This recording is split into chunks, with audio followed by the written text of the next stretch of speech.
She's so beautiful.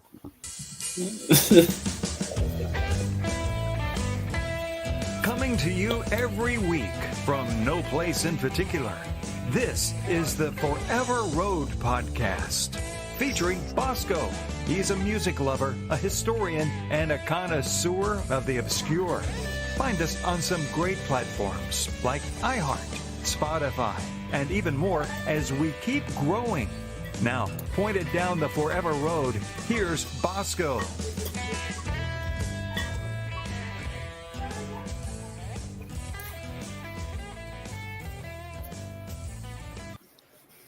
There we go. Hey, welcome to Forever Road Podcast, the best, worst thing you've never seen.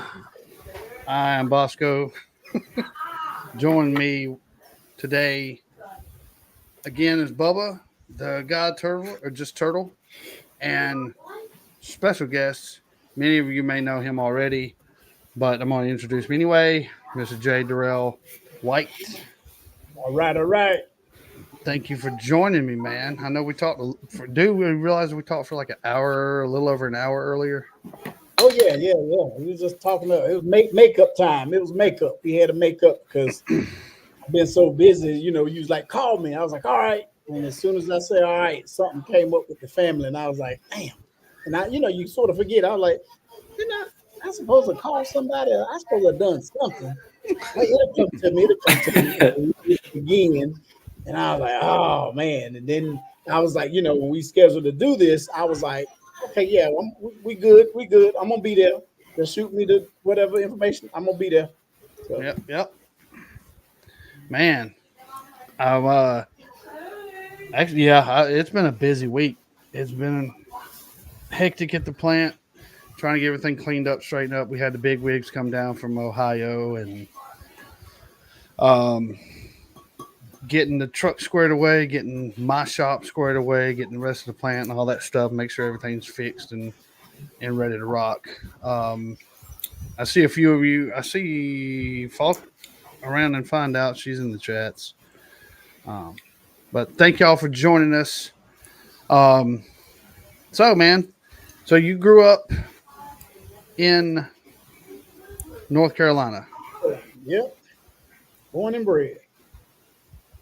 I was, what year was it? I think 2001. I worked for DOT with Project through DOT in Salisbury, North Carolina. I don't know how close you are to that, but I'm a couple hours from Salisbury. Yeah. We did the whole, I think, Rowan County. Am I right? Rowan. I'm just working off of memory. Mm-hmm. What's left of it? Right. Rowan County project from, I think it's right there where the Food Line headquarters is. It used to be 2 lanes. Now it's all 4, all the way down this long 2-lane highway. Now it's 4 lanes because I've actually Googled it a couple times just to look. But we used to do surveying underground utilities, so I got to travel all up and down. We stayed up there in North Carolina in that region for like 3 months. Oh yeah. Yeah, North Carolina's all I can say is home. It's home. I in my travels across the country and out the country, I've always ran into somebody who had a relative from North Carolina. They grandma. Oh, my grandma, my great granddaddy lived in North Carolina. I'm like, what the hell is Turkey? I'm from North Carolina. I never heard of there's a city named Turkey. Yeah. Oh man, you playing with me. You messing with me. But yeah, it never fails. There's somebody, people out there have family from North and South Carolina. I'm gonna say South Carolina too, but it's amazing. I mean, I was over in Panama and somebody came up to me talking Spanish, and I'm like, huh? And they said, you have a North Carolina, and then they said it in English. You have a North Carolina accent. You country as hell. I'm like, how you gonna call me country as hell? You speaking Spanish, but I'm in their country, but it would just amaze me that North Carolina, we have an accent. Yeah. Like, well, damn, okay. So me and Chief were talking about that a couple of episodes ago. The difference in the accent the southern accent in itself between Georgia and North Carolina, between Georgia and Tennessee, even Just the Florida. different regions, yeah. Yeah. Because I mean, you get closer to the state lines, like Augusta to South Carolina. Mhm. Augusta sounds like South Carolina. It's where most of its influence comes from because they're so close to it. I know that North Carolina's a beautiful state. It really is. Oh yeah, the mountains. I love the mountains. A lot of people, and where I live at, I'm 2 hours roughly from the beach, uh, 4 hours from the mountains. So I mean, either direction I can go. Uh, I like where I stay at. When the weather's real bad, whenever they talk about hurricanes and all this stuff, I'm glad I don't have to. Uh, Boat, be putting up plywood and all this other stuff and evacuate. Mm, We far enough where we just catch the winds as they're dying. We might yeah.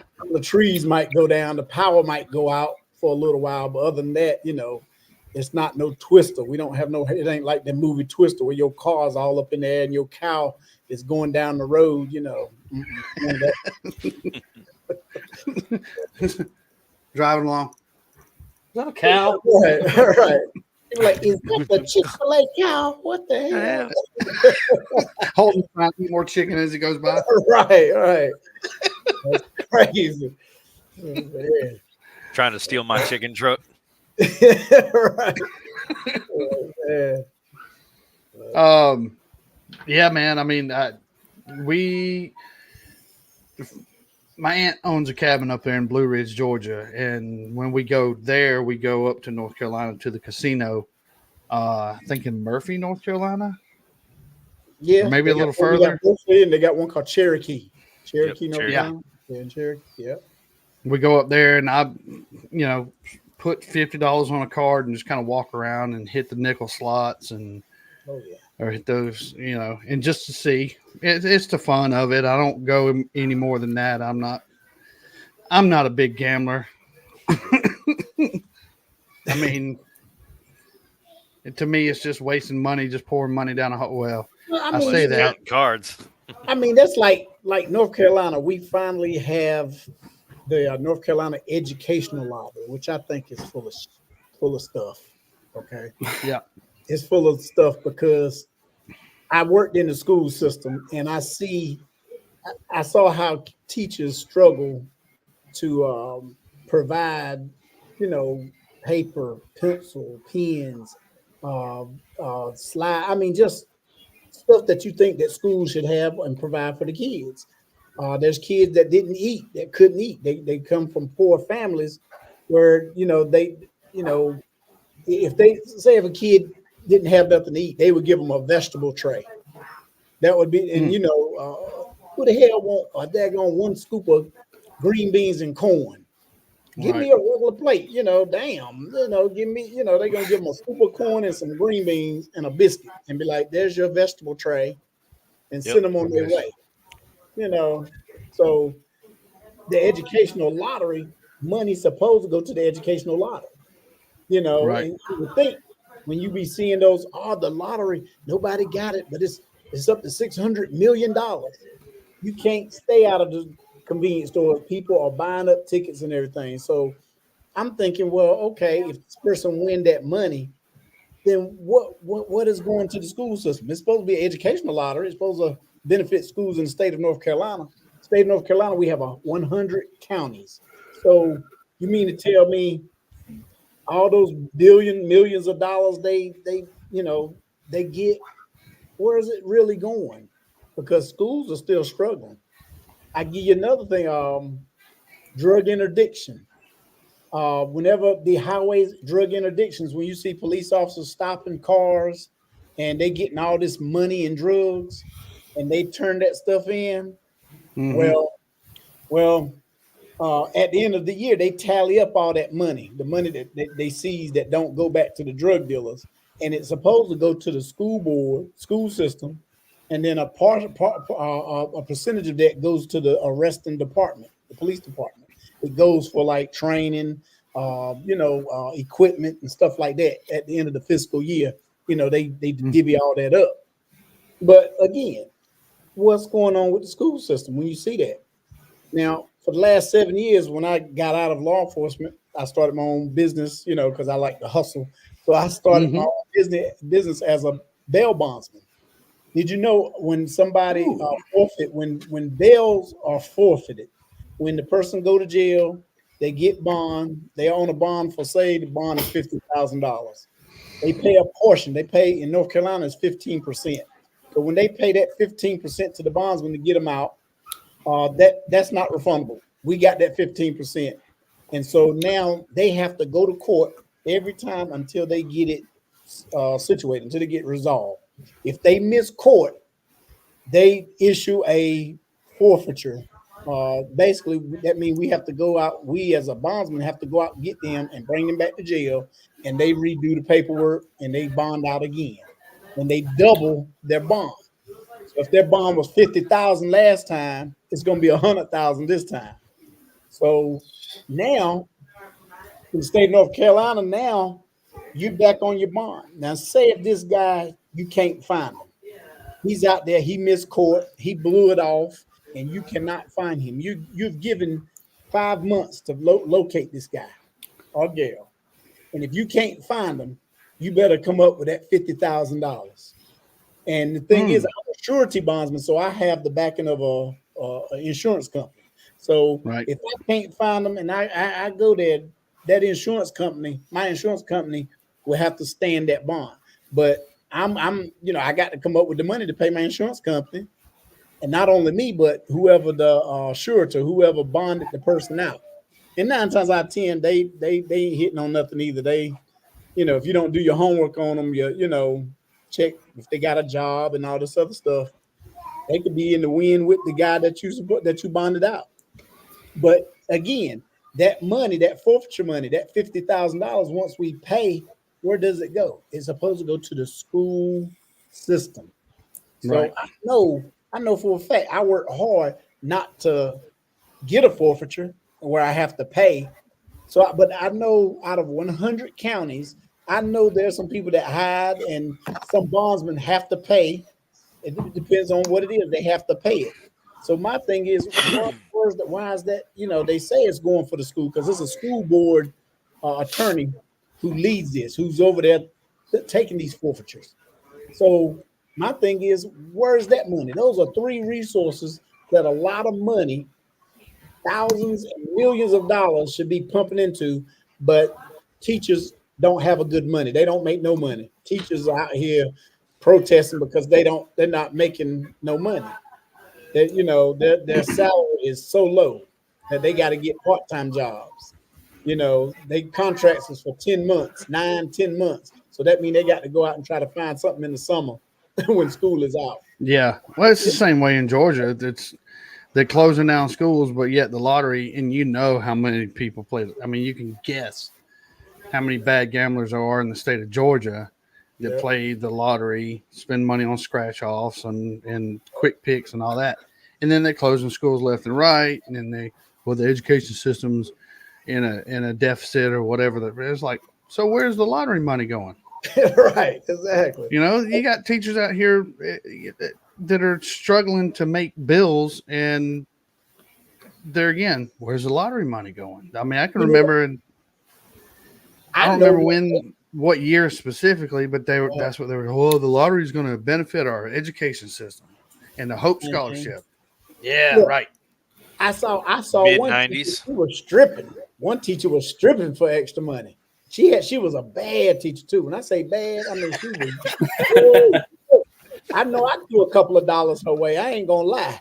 Hey, look, she didn't recognize me. I didn't really recognize because I was, I've been sipping, but once Can I get good grades? Right. I said she looked so familiar. But see, she didn't look familiar until she put her clothes back on. When she was butt naked, I ain't know who she was. I was like, oh, and when she put her clothes on, I said, damn, she looked like Miss such and such, the teacher at the school I work at. Oh my God. Man. I saw her back at school, her mouth dropped, and she was like, oh, and I said, it's all right. Your secret is okay with me. I understand. Yep. I mean, so it happens. $20 is $20. Say it again, Turtle. Oh, I said $20 is $20. You know what I'm saying? Hey, I had a handful of dollars. I was throwing the things out. Woo. I got one. Greatest, See, the thing greatest about gift strip is the clubs- gift of giving. Yep. That's crazy. I mean, I have to find another strip club around here because where I'm from, it burnt down. It mysteriously burnt down. And I was, a lot of guys mad. We drive by the place. I think they did a makeshift memorial. I'm like, how you gonna do a memorial? Commemorative wall. Guys putting up flowers and resting in peace on the property Oh. of where it used to be. Oh my Yeah, God. that is crazy. Yeah, Talk about some rest in peace and didn't even nobody pass away. That's Right. Dudes are mad. somebody go out there and take the pole and just stick it in the ground. Yeah. Put flowers around it. Every time, it's funny because we arrive by. Yep, that's where the strip club used to be. Oh man, one little light pointing at the pole. That reminds me, and Turtle knows this. That there was this there's a strip club near here, and Cafe Erotica. Now they tore that whole building down. So I think rumor was that It was a church that bought it. Cafe Erotica. Anyway, now there's a Zaxby's there. Yeah, when Cafe was still there, they built that building, and they got that going. And then the guy went bankrupt because he also had a place in Florida. He went bankrupt in Florida and had to sell his business here. A church bought it so nobody could reopen it as a gentleman's establishment. And then they tore it down and sold the property. Yep. Wow. Now there's Just a to make Zaxby's sure. there. Just to make sure. I thought there was going to be a Church's Chicken there, but That would have been better. much better. I mean, Zaxby's is overrated, dude. Get rid of that. Get rid of that heathen's Popeyes. Oh yeah, Popeyes. Yeah, them biscuits, man. You can knock some. You could play baseball with the biscuits they make. Them things. You could soak up. You could soak up the local man-made lake. Yeah, they had the nerve to add strawberry flavoring to it. I'm gonna get you one of these strawberry biscuits. I'm like, so you want me to eat a flavored rock, motherfucker? I mean, it's crazy. I call it a flavored rock. Biscuits hard as hell. Or food flavoring on top of quartz crystal. Right. I like Bojangles biscuits myself. Yeah, Bojangles are Biscuitville's pretty good too. I like Biscuitville's. They pretty good. But we don't have those down here. You don't? Oh yeah, Bojangles, man. Yeah, I had Bojangles this morning. I like Jimmy Dean. And then Jimmy Dean. Yeah, the frozen ones. Yeah, they just too damn small.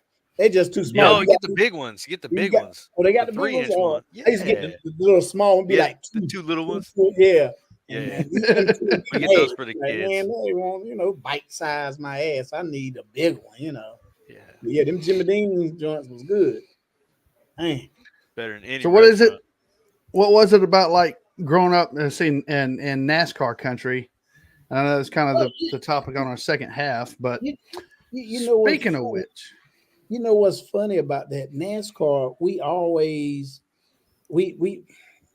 I used to love fast cars. I love to drive fast, and I came from the era where my dad, we down south here, we in the country, we had mudslinging. We went to them tractor trailer pool and stuff. Man, the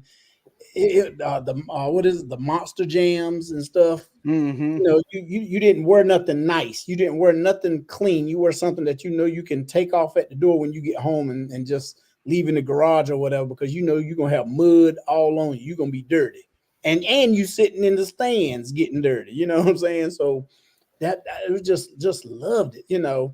I used to hear stories. My father used to tell me, he said, "Oh yeah, your granddaddy used to run moonshine." We're like, "What?"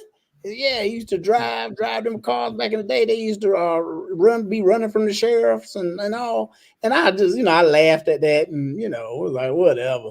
He said, yeah, man, NASCAR. And I didn't get it, because everybody, I said, man, that's boring as hell. Who gonna sit there and watch a car go around in circles 500 damn times? Every now and then they might stop in to get some gas and change tires and shit. But other than that, I wanted to hear the drivers talk, and I wanted to hear them drivers talking junk to each other. Riding beside Right. each other, but like, I'm gonna run your ass over. Do something, make it interesting. But it won't till when they crash. When somebody crash and get to flipping in the crowd go crazy, and you be like, do they really want them? Is that what they waiting on? Out of 500 laps, they waiting on somebody to fall asleep behind the wheel and bust that, tear up their car or something. I didn't really Yeah. understand it, but I thought it was cool though to see them going that fast. When I saw that them jokers reaching speeds of 200 miles an hour, and me myself, I'm thinking, yeah, they going fast, but I don't think I could go in a circle at that speed. You know what I'm saying? I need to be on a straightaway. You know. Man, I did a NASCAR. I think I talked about this before. But I did a NASCAR ride along, and we went down to Daytona. Me and my buddy Catfish went down to Daytona. Had to. If it was going to be a NASCAR ride along, it had to be at Daytona. Uh, So we go down there, jump in the car, ride around 180. She corrected me at one point. She said it was 187 miles an hour around Daytona. And man, I'm gonna tell you like this, people watching it on TV is a whole different experience than sitting in that car. You're strapped, everything's tight, and then when he comes out of the pits and hits that road, the road does boom like this, so because it's banked. yeah. And then when he gets up to speed, as he's getting up to speed, the car sinks down, but it feels like you're pulling, well, I'm flipped, but it's pulling to, wanting to pull you off the track that way. And it's an experience I will never, ever forget unless I get dementia. But, but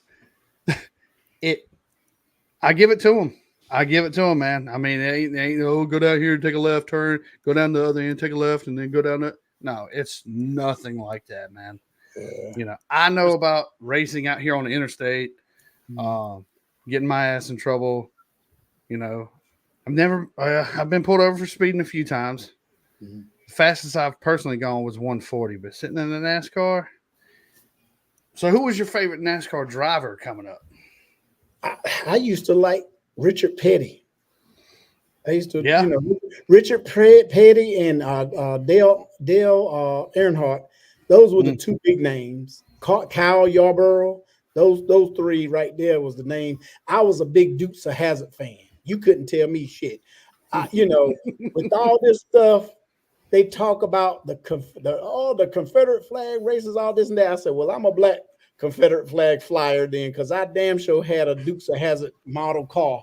And whenever I saw that on top of the car, all I thought about was Dukes of Hazzard. Country boys who like to drive fast, I mean, that was it. That was just it. I mean, Dukes of Hazzard was, it was about racing. It was all about jumping in the car, getting in fast cars, and the Dodge Charger was my favorite car too. Mm-hmm. I could have a '69 Dodge Charger right now. That's what I would love to get one and rebuild and get. Oh man, I'll tell you, I'll be out there probably racing. I ain't gonna say catch no tickets, but I'll be out there putting foot in that gas to see how fast I can get it. Man, who are you telling? I mean, that Richard Petty. Well, Story his of our cars lives. were the Road Runners. Oh yeah, In the Superbird, Plymouth Superbird, Plymouth Road Runner. Turtle, who was your favorite NASCAR driver? The guy that would win all the time. What's his name? That guy. I never got into NASCAR. Jeff Gordon. you're Jeff Gordon. Whoever I heard about at the beginning of the year and at the end of the year, that's who I would go. Yeah, he's cool, I guess. I never got into like NASCAR track racing. I was always more into dirt track. Oh yeah. Where it's a completely different skill set. Oh yeah. Track racing, completely different, and it's closer in driving style to what I like to do, which is drifting. Oh, okay. Okay, that drifting is something. Um, You're right. I grew up. That takes a skill. That takes a real good skill. You know. Yeah, I mean, like I Oh said, man. it's a completely different skill set. Um, to I mean, I'm also into drag racing. Drag racing is just punch it and go straight and hope you stay Yeah. straight. What was that? That was something I forgot. The racing channel they used to do that where the guys would they'll be at a track and they Oh, would pinks, pinks. Yes, yeah, yes. Yeah. That was it.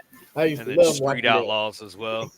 Yep, yeah, Yeah, Street Outlaws. Yep, yeah, I mean, street outlaws is more realistic than pinks was, Pink. obviously, because pinks was all set up.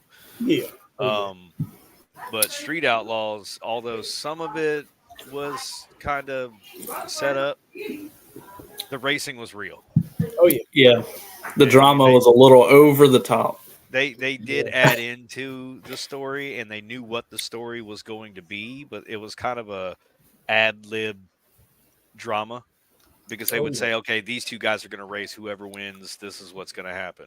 This is Mhm. how you're going to react afterwards, or kind of stuff like that. But aside from that, Street Outlaws was realistic because I spent 4 years in the Marine Corps at Camp Lejeune in Jacksonville, North Carolina, and when I say street racing was a thing in Jacksonville, North Carolina, it really was. Even though we had Coastal Carolina Speedway right there between Mm. Jacksonville and Richlands, there's a drag strip that cost $10 to get in. It was like Wow. 25 for drivers, Oh and wow. the tech fee was like $10. So for $50 you got in, and you could race whatever you brought. Like, why would you do it on the street? So it's like, Yeah, exactly. So I don't know. that's like now I own a 2019 Dodge Challenger. I got a Scat Pack, and them tires are not cheap. I just paid like $1,100 for a brand new set of tires on them, right? And I be driving. I keep them clean. I keep them clean. I'm up at the stoplight, and some kids talking about uh, rev it up, spin your tires, and I'm looking at them like, do you know how much these tires cost? I am not about to do no burnout. Are you crazy? I said, plus I don't even have it in race mode. I got it in economy mode. Well, it's like those people that get cars like that. They get the Demon and the Scat Packs and the Super Bs because they're already factory souped up for the most part. They go and buy these cars, and then they go and put these aftermarket rims and tires on them. And the Yeah, tires they put on there are like R888 race tires. Like, yeah. dude, you're driving around the city. Why do you have sticky compound race tires that you're Right. driving around daily? You're going to have to get new tires like every other month if Yeah, you're just driving, which right. they're not. That's crazy. I'm like, nah. Get out of I here. don't- Or like people like me who have Jeep Wranglers with aftermarket rims and tires, but they put mud tires on their pavement princesses. That's I basically never what mine understood. is right now. No lie. Mine's a pavement princess. Just I don't have time to go any kind of off roading. But I wouldn't go off roading with those rims and tires without the other upgrades needed to do that. And it's like Yeah, there's so many people that are just throwing rims and tires on their vehicles that they don't need. Like you can do an all-terrain tire that looks like a mud tire. mhm, That mud tire is going to wear down so much faster. It's like for a look, get out of here. yeah.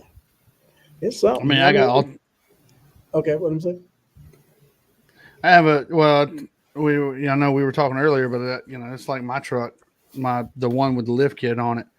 Even the General, both of my trucks have all terrain tires. Now I got the BFGs on the General because they're cheaper in that size than they were 35, 1250, 20s that I have on Lucy, but my '07. I name all my trucks. I name every vehicle I got. It's just I think that comes from Kit and the General Lee and Well, see, I mean, that's I like think me that's too. it. I mean, all my vehicles have female names because Yeah. I say I ain't riding no. I ain't gonna Yep. cuss. I ain't gonna ride being and be like, yeah, I'm riding him. No, that just don't sound right. So I'll be Now like, you can oh say yeah, whatever you want to, dude. okay. I'll be like, I ain't riding this motherfucker. I'm gonna be on this. Woo, look at this. Come on, I'm riding this bitch tonight. Yeah. I got a Ram truck. It's a big one. You got to be manly about it. Right. I And said the I things got you the put black. on, the things you Right. put on pedestals, or the things you put above you, are always female. Exactly. Because Yep. that's how a man is, how a gentleman is. The only things we put above us are females. Yeah. And your lady will get mad too. You get mad because my old girl, she made me get rid of one of my cars. I had a Cobra. I had a 5.0 Mustang convertible, and she made me get rid of it. She was jealous of it, but she waited until we had she got pregnant with my son, and she was like, "Well, he's not going to be riding in no convertible. That's not safe." So I ended up had to get rid of it. It was either have my child. I mean, she was gonna have it anyway. She was already pregnant, so I mean, she was already showing. She was already in her second trimester, but she was like, "Oh no, he's not gonna be riding in that." And I was like, "Damn." So that's when I got my first Dodge Charger. I traded it in for a Dodge Charger, and she was cool with that. But Much better man, choice.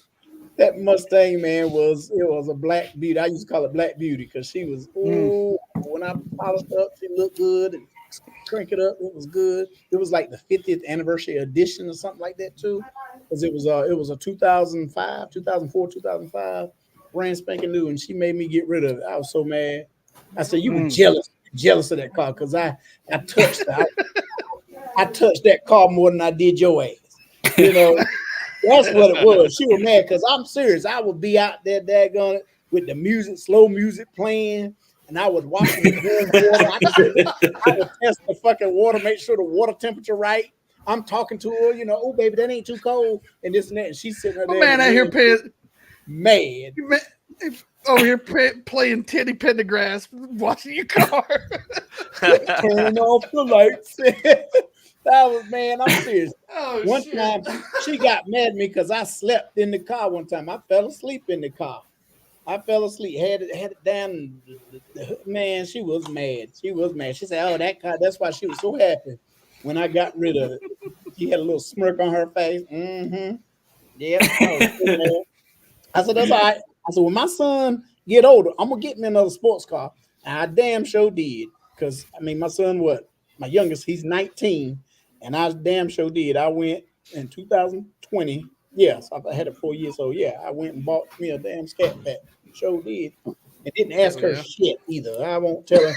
I won't tell her that. She found out I had it because I would never take it to the house. I parked it at my daddy's house and I jumped in my old Silverado and drove home. So she didn't even know I had it.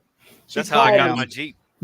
She called me and was like, somebody said that you was driving they saw you in a in a Charger, a green Charger. I said, "Who said that? Tell me, put their name on it. Who said that?" Because I did. I was out. I was, I'm riding and everything. I ain't give a damn who saw me. But sure enough, somebody told her, and I lied. I like, "It's my daddy car, girl. You know I ain't got nothing like that. It's my daddy." I'm just driving him around, chauffeuring my daddy around. And she looked at me, she like, "Oh, you chauffeuring your daddy around in a daggone sports car?" I said, "Well, he always wanted one. You know my daddy loved cars." She said, "Yeah, right. You full of shit." I was like, so I couldn't even lie, I had to keep it from my son because my son, his favorite color is green. And when he saw it, that's what he thought he was gonna get. I said, "No, I got his ass a Honda Accord." I said, "I can get you something safer. No. You under 25 in my car insurance, you ain't about to kill me with insurance." Sir. So Yeah. Walk That's how my around and wife. find out. She said Jay driving like some thug nasty. hey, that's how My you gotta wife found do. out about my Jeep. She came home from work, was pulling up in the yard, and I just had the Jeep parked in the grass right in front of the house. I was just sitting in the chair out there having a glass of rum and coke and a cigar. My little victory moment.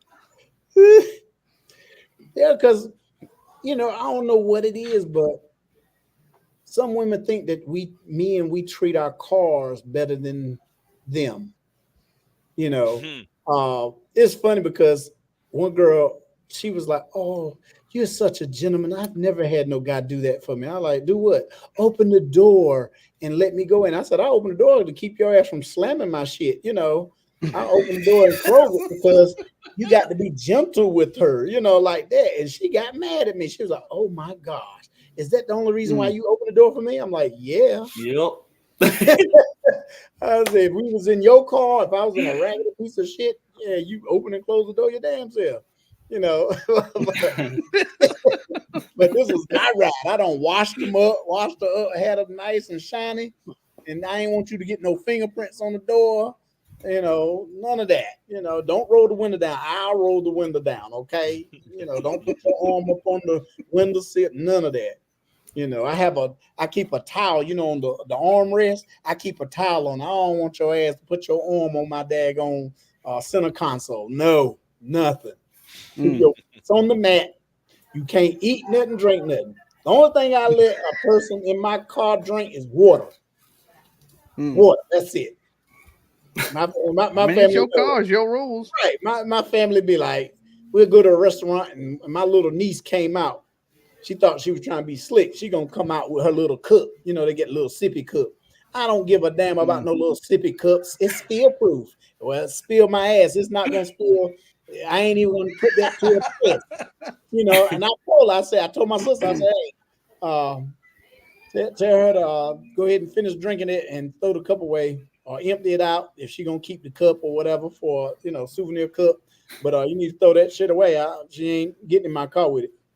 And my little niece got a little smart mouth. So I'm like, I'm disciplined, military background, law enforcement background. No, you ain't gonna sit here and talk to me like you talk to your mama. You might talk to your mama that way, but you ain't gonna say nothing to me. Your ass will be walking, or your mama gonna This is the call her way. Uber because you ain't gonna get in the car with my stuff. And she sat there, and before I knew it, I slapped that damn thing out her hand. The cup went flying across the street. My cousins are laughing.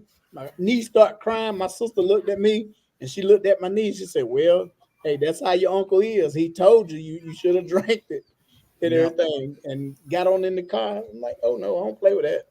My car, love, Fuck them kids. It's my truck.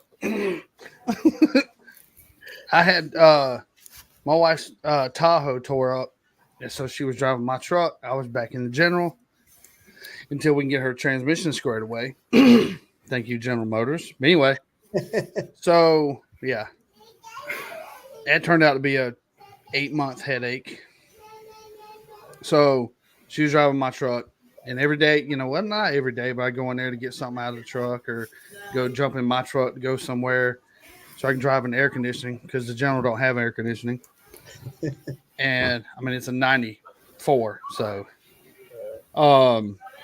I get in there, man, look in the back seat. I'm like, okay. I get back home, holler at the kids, hey, y'all want to get y'all shit out of my truck or I'm going to throw it away? The kids just get out of the truck. They'll either, my truck ain't your storage unit, brother. Get your crap out of my truck. Man, that's like my nephew, man. My sister, her trunk stay full of shit. My nephew would come to the house because I have a lot of yard, right? I have acres of land, and they live in an apartment in the next town over. So whenever they come to my house, they fit. I swear, they like little Tarzans and Janes running around, swinging on the tree limbs and shit. And he go into her car in her trunk. He pulling out a motorcycle, a scooter. I'm like, where the hell you get a motorcycle from? I'm serious. He pulls out a little trail bike and jumps on it, and he hauling ass around in the yard and everything. And I'm one of like, those little bitty jobs. yeah, he got a nice little pit bike. Yeah, the thing probably go about maybe 50 cc, but he be getting it. I'm like, what the hell? But he keeps her car full of stuff. I mean, toys, all kinds of. Again, this is the same kid that do the radio control. He's a freak. He loves those things. He brings them over to the house. He has everything in her car. Her car is like a pack. I mean, her trunk is full. I said, damn. I said, if you ever get hit in the back, that motorcycle gonna come up from behind your back seat and just wrap around your damn head. I said, there's no way I would keep all that stuff in there. But that's how they do. That's how the kids nowadays they're different. They're different from when we grew up. I swear. Overprivileged. Oh yeah, absolutely. Say, So question: what was uh-huh. your very first vehicle? My very first vehicle was a 1973 Plymouth Duster with a slanted cylinder engine in it. Back in the day, I could put $10 in gas and go 2 weeks on it. Around, Shit. I'm like, Yeah, dang. but $10 in gas back then was like 40 gallons. That's yeah. I mean, it was cheap, like 99 cents, $1 a gallon. Now it ain't like this Yeah. $4 shit, But Wait a minute, you had gas under $1? Yeah. Yeah. Remember when gas was 75 cents? Yeah. You must be from the late 1900s.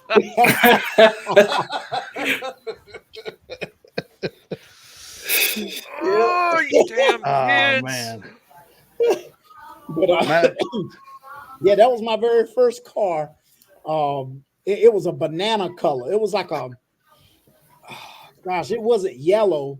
It was mustard. It was like a mustard color, and it was just like a stone ground mustard. My daddy bought it. My daddy bought it from a lady, an elderly lady who never driven it over 55 miles an hour. Good. She bought it brand spanking new. Good. And it was garage kept. We bought it. We paid $1,500 for it. At that time, we paid $1,500, and it didn't have it didn't even have 50,000 miles on it.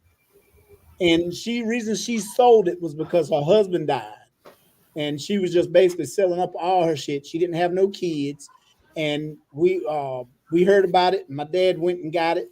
Of course, they wanted the car my choice.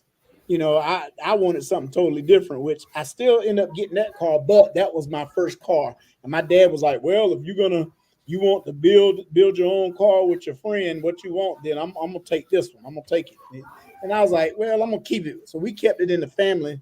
Now my cousin, he got it, but man, that thing was so smooth. I was, while my classmates was riding around in IROC Z's, 1989's IROC, my ass was rocking a 1973 car my age, a car that was built when I was born, but it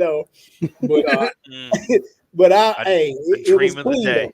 She was clean. That thing was clean, and I wish I could have it back. I lie to you not. I wish all the cars my dad we've had, I wish I could have like it. that. Yep, it was like that, but without the stripes though. Without the stripes. Yep. Yeah, he didn't have the fancy Duster stripes on it. Yeah, but yeah, that was my very first car. Now my dream car that I actually helped build. That was my next question, but go ahead. My friend, my good friend, Dad owned a garage downtown, and he helped me build. I had a 1971 Super Beetle, a Bug, and that was my car. And I mean, I had it candy apple red with Traeger. Remember them Traeger rims, low profile Traeger rim, 13-inch tires on them. Oh man, I had it. I carpeted myself. I did the system, the stereo system. I did all that myself. But my boy, it was candy apple red. And back then I had, you could put words on the, across your windshield. And I had, "You Can't Touch This" by MC Hammer. You can't touch this. I had it written up there. And it was nice, man. It was nice. It was an eye catcher. We kind of started a Volkswagen, a Bug Club, because I had that one. And my best friend, he went and got a blue one. He had a 69 Beetle. And then another guy had a yellow one. And then we just, we built a nice little club. What year was your Beetle? Mine was a 71. 71. 71 Super Beetle, yep. So that was my dream car. That's what I wanted. But then my dad came out with that Duster. I fell in love with that one too, because it was easier to sneak out the yard with it. Because when you start it up, it won't all loud and wake people up. It was smooth to crank up and get on down the road. Oh yeah, my first one was a 76. My first truck, Technically, my first truck was a 1966 Jeep J3000 truck. Mm, It was built by Kaiser yep. back before Jeep or AMC took Jeep over. And I bought it with my first little, this was 98, 97. So I bought it. I was working at Kroger, bagging groceries, and worked at Cracker Barrel in the dish room. And my first little income check, Daddy, actually, I went to go look at a 65 Dodge truck. It was a step side, jacked up, sitting on like 38s. And I went back to the guy's house, and he said he sold it the day before. So I kind of moped around, and Daddy called me and said, be ready when I get home. So I got ready. I don't know what we was about to go do because he was like that. He wouldn't tell you what was going on. And he picked me up, and we went. There's an apartment complex in Macon and shut it down now called Crystal Lake Apartments. So we pulled up in there. Yeah, he knows. And yeah, that's a legendary place. Scary now, but Come strapped or get gapped. I think the county shut that whole place down. But we pulled up in there and saw this Jeep truck. And it was a long bed truck. And Daddy was driving a tow truck part-time, so gave the guy $700 for it. Cash. Boom, here's $700.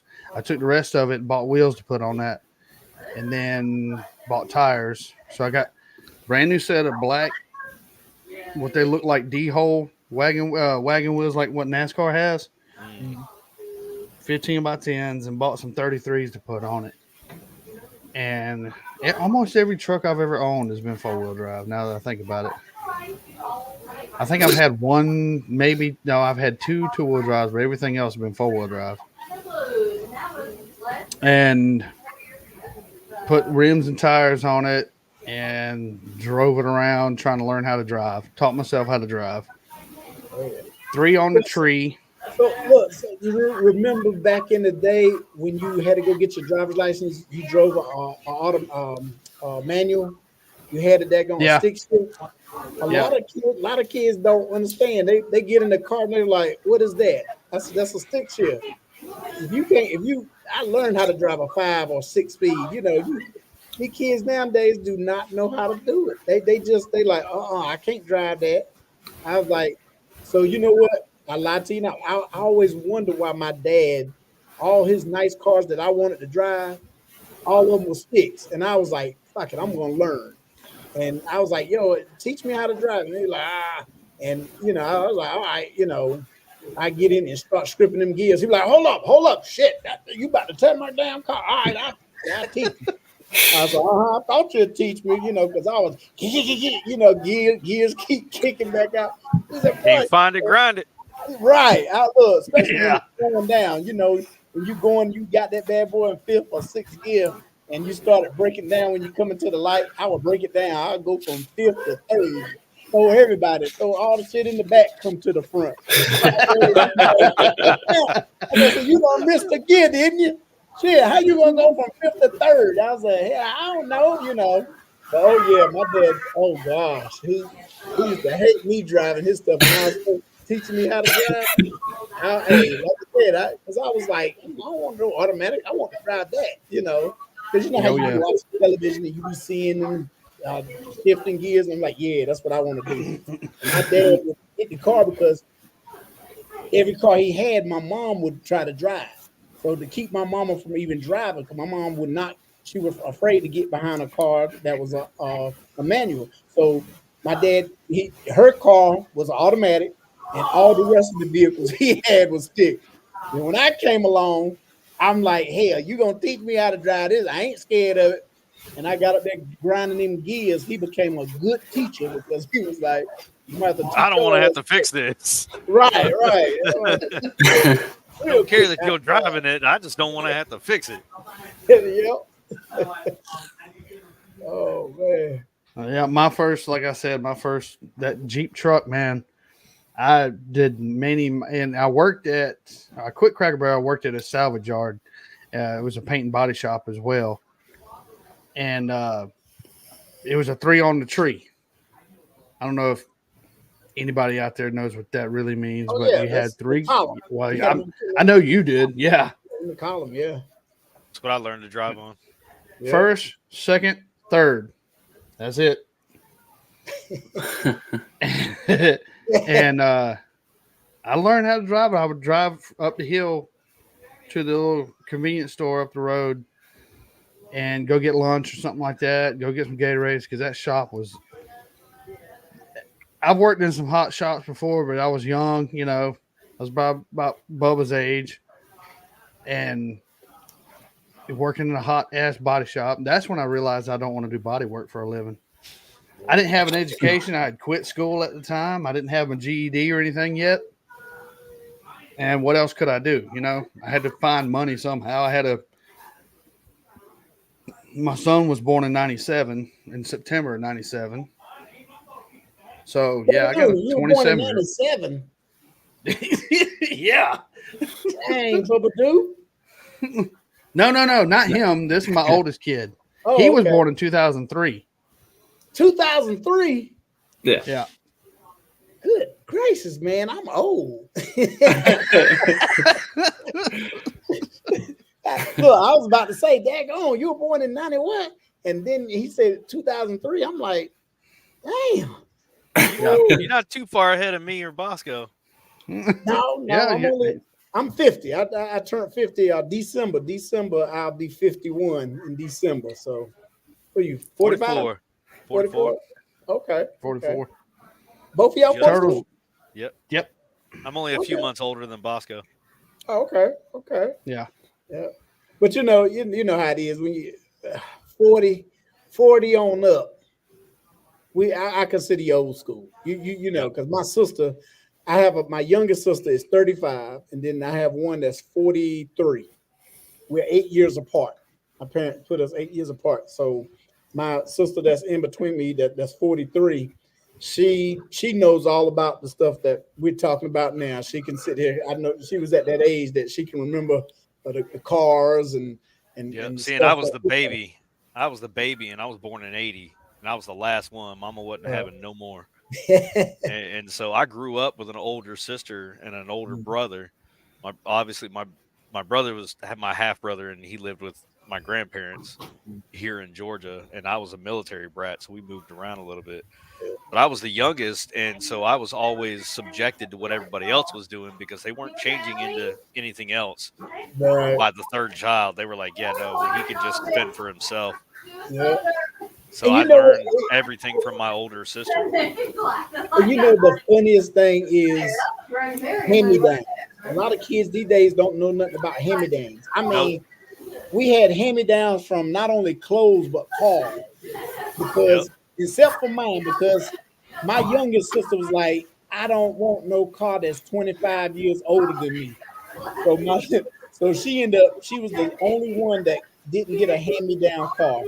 My other sister my dad had a Chevy Lumina, and she drove that around and up until she got to college, and she was like, I'm tired of these hand-me-downs. I'm tired of people laughing at me because all my cars was made in the 70s. And see, like people our generation now, that's what we want. We want cars that are 25 years older than we are now. Man, if I could get, that's what I'm saying. Something from the 50s, 60s, and 70s. That's all we want. Remember, you could get under a hood of a car and you can take off the distributor. You could take off the carburetor. You can take off the starter. You didn't have to have an engineering degree. And all that stuff. Now, your ass got to have a computer to hook your stuff up to run a diagnostic on your car. Yep. It used to be a time where you get in your car and try to crank it up, and the old man could hear and listen and could tell you what's wrong with your car. Oh, your timing belt ain't no good. Put a screwdriver to the tailpipe and leave their head on it. Hey, and nowadays, you can't do that now. You got to take it to the shop. You got to take it to me or Bosco. Yep. I have one of those high dollar ass damn scanners that when I worked at an auto shop, it was, it was very useful. Now I work at a truck shop and it don't connect to the truck. So now I scan my friends' vehicles with it and it hooks to Wi-Fi and I could read and tell you, it's so damn sophisticated that I could let your windows up and down with it. I go into the settings and let your windows up and down, turn on radio, do all kind of mess with it. Now they got more sophisticated stuff than that, but Oh yeah. I can cut out cylinders and tell you if there's a misfire with it. It's pretty bad. I mean, they've done got real sophisticated, Let me ask you but this. it helps. Let me ask you this: what's the biggest thing about catalytic converters? Well, there's a lot of thefts. I done seen videos The of rare people metals that are in it. risking their life. They're risking their life to be up under somebody's car getting that converter. You be like, Because you could sell them, you could sell a stolen one for $300-$400 cash easily, and then those people that are buying them are taking them and crushing them down and melting them down and getting the rare metals out of them. There's like what palladium is in there. It's like a couple of $100 an ounce. Like you can get quite a bit of money out of catalytic converters. Yeah, that's crazy. it's palladium, isn't platinum in it too? Palladium, platinum, and something else. There's Yeah. 3 of them. Yeah, there's But- 3 different rare metals I that are can in there. understand if you was to go to a junkyard and ravish those cars like that, but they be somebody sitting there, old lady in there buying groceries, come out, somebody already done, up under their car stealing their shit. And you be like, dang. I hope somebody steals mine. That'll give me a reason to straight pipe. Well, Just put a resignator in the middle of it somewhere. my 94 Ram came with catalytic converters.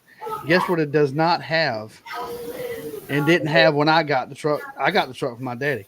It ain't got catalytic converters on it now. When I took it to the muffler shop, the guy put it on the rack and he goes, I said, I stopped him. I said, I know.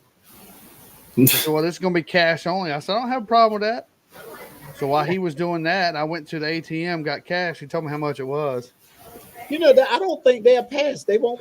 Inspection won't pass them if it don't have it. Yep. But we don't have inspection down here. Yep. Ooh. That's Anything crazy. south of, I think, McDonough. McDonough because of the Georgia. racetrack up there in Hampton. Oh wow, that's sick. Down here, we don't have it. That's a good Atlanta thing. Motor Speedway is right there in Hampton, so anything south of that doesn't have the inspection. Yeah. And I went up to him, handed him cash, and I looked at him. I said, I was never here, and I walked away. Thank you for my new exhaust. I appreciate it. So what would you say was your worst vehicle that you ever owned? If that's a possibility. I've always had some good cars, but it was one car that I didn't like, but my dad liked it for me because he said if I ever get hit or anything, I would be protected. So the only way I could get rid of it to get a vehicle I wanted was to have sex in it.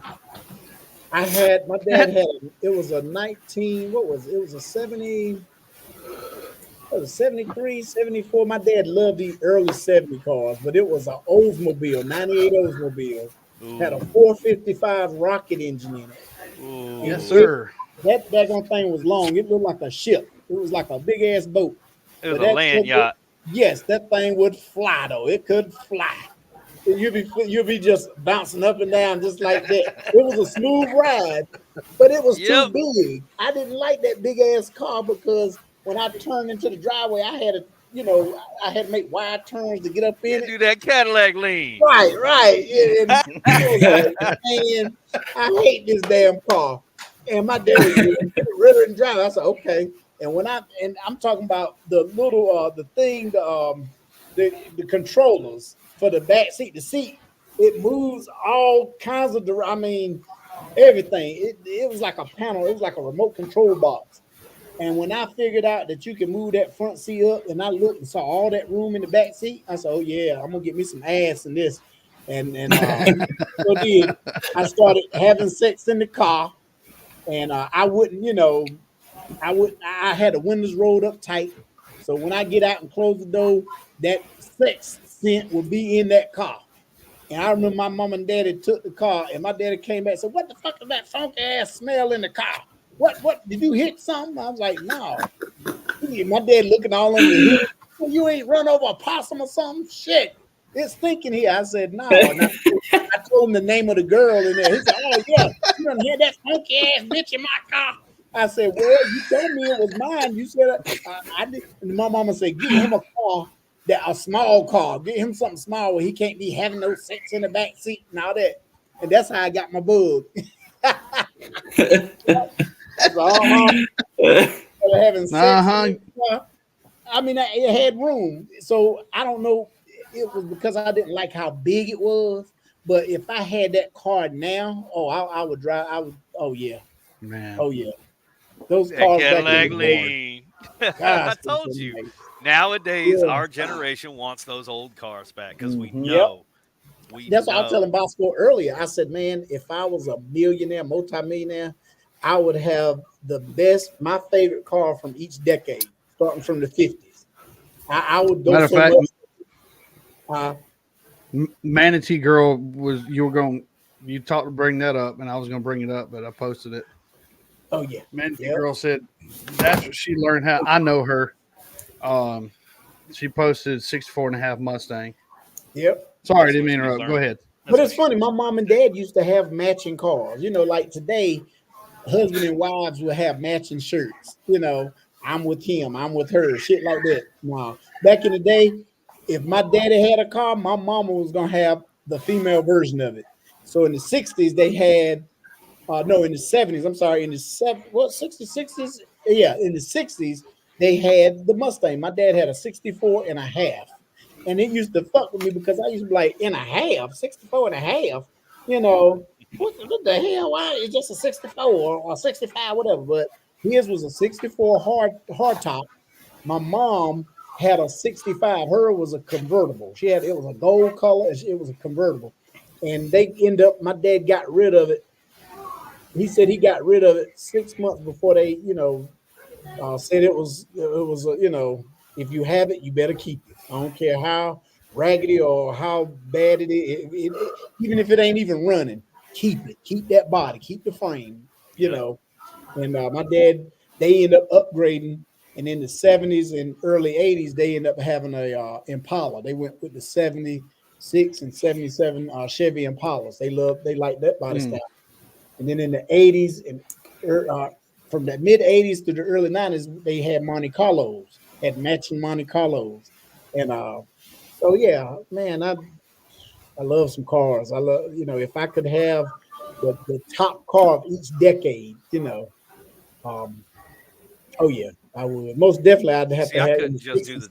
I couldn't do just the top car from each decade. I would have to do the top car from each category. I see what you're saying. I see what Like you're I saying. couldn't do Like because I can't. sports, muscle. Yeah, because I like for the '80s, I can't just pick just a muscle car. I have to pick a truck and a muscle car and a Right. sports car and an exotic and and Yeah. a movie car. Oh At yeah. least one movie car. Yeah. Yeah, that's true. Yeah, because Oh if you yeah. think about it, remember back in the 80s, everybody wanted that General Everything Lee. was everybody wanted one of the movie cars. Yeah, Hit, the yeah, General yeah, Lee, yeah, yeah. Shit, Bandit, I or tell you, look, I even went further than that. Hell, I wanted Airwolf. I wanted the Oh exactly. wow. damn Yes, yes, yeah, Tron, remember Blue the Thunder and Airwolf? Everybody like, yeah, the do you Oh think Tron yeah. I'm in? bikes. I'm like, hey, I'll ride out Just there. any Yeah, of it. But that's what I'm saying. Like I couldn't just pick one vehicle from each decade. It would have to be like some of the most iconic vehicles from that decade. Like yeah, so from the 80s, I would definitely you can ask Bosco. I'm not a I'm a fan, not a nut or connoisseur of Porsche. I just right. love Porsches from the late 70s or early 80s. The Hmm. Widowmakers, the Yeah. original 911 turbos. Oh yeah. with that nice wide rear. Come on, Yeah. she It was thick. nice. Oh yeah. She thick. Thick. Thick. And that's the way I like them Oh in yeah. cars too. But you can't just pick just the Porsche 911 Turbo. Right. You got the Ferrari Testarossa, you got the Diablo, you got Oh the yeah. Lotuses from that time. I mean, come on, you can't just pick one. Yeah. That's what I tell my middle son. We got him a Honda. He had a Honda Accord. He had a '92 model, and he did not like it. He at first he didn't like it, and I told him, I said, man, I said, what if I get you something older than that? But if I get you something older than that, I'm gonna need you to take care of it. Redo everything. I mean, the body, bring it back to life. But he took the '92, and I didn't want to go too far back because he's young. You know what I'm saying? And because a lot of those kids they look at it back then. If you're a Chevy Impala in the '60s, they watch those movies off TV and watching Ice Cube uh, riding in a 6'4". That's the only car that they liked. I'm like, there was a lot of them Mustangs. I said, well, the Shelbys, the fastbacks and this. What? That's a Mustang? Yeah. They only used to what they see on TV. And I was like, y'all better they're gonna do y'all homework. Shoot. Oh yeah, I see somebody talk about the Chevelle. One of my friends had he had like a 67, 66, 67 Chevelle. Them Chevelles was nice too. Yep. Those 66 Chevelle, is my favorite of all time. those Chevelles will remind you. They sort of favor, what is it? The Nova. Remember the Chevy Novas? They look just like them. They favored them. They were, I guess, brothers. But the Nova is just a shorter wheelbase, same powertrain, everything. Mhm. But those, and my best friend, while we had, like I said, we had a car club, but his dad, he would always drive his dad's car. His dad loved those Plymouth Furies. His dad had a Plymouth Fury, like a 68, 69 model. Big, long, and it was that daggone Herman Monster green. And man, that thing, he had Krager rims on that and had some dual mufflers. And that thing was a beast, man. That joker get up on it. Oh man. It was nice. It That's was the same nice. thing, Chris. Have you ever watched the movie Christine, Stephen King? Christine, Oh, that was a Plymouth Fury. Yep. yeah. I thought that was it a wasn't Fury. a Belvedere. Belvedere, wasn't it? Yeah. Was it a Belvedere? Yeah. I believe it was a Yeah. Belvedere. Chevy Okay. Belvedere. Yeah. I mean, same body style, just different trim package. Yeah. Yeah. But That thing, man. I remember being a kid watching that movie. My mom would make me watch all these Stephen King movies. That's probably what's wrong with me. My mama said Stephen King is the devil. He's the devil himself. Who sit around and write shit like that? Make you. Yeah, my daddy, Sorry, what was that, Mom? Yeah, my daddy be like, "Don't go to sleep in the car. You might not wake up." I'm like, what? You seen Christina, right? That motherfucker went to sleep and Christina he woke up. You're like, now he got me sleepy as hell. I'm sitting out there sleepy as hell, not trying to go to sleep. I think And right after that, you watch Freddy Krueger movies. Right. Where that guy gets you in your sleep. Now you definitely don't want to go to sleep. I'm gonna tell you, for black people, Freddy Krueger was realistic. He was more realistic because after we eat, we're gonna take a nap. We're gonna doze off. We're gonna fall asleep. So Freddy will get your ass. He'll get a black man quick because we're gonna fall asleep. Get a little bit of that itis, man. Now Jason. First of all, black people, you ain't gonna catch too many black people in the woods at night.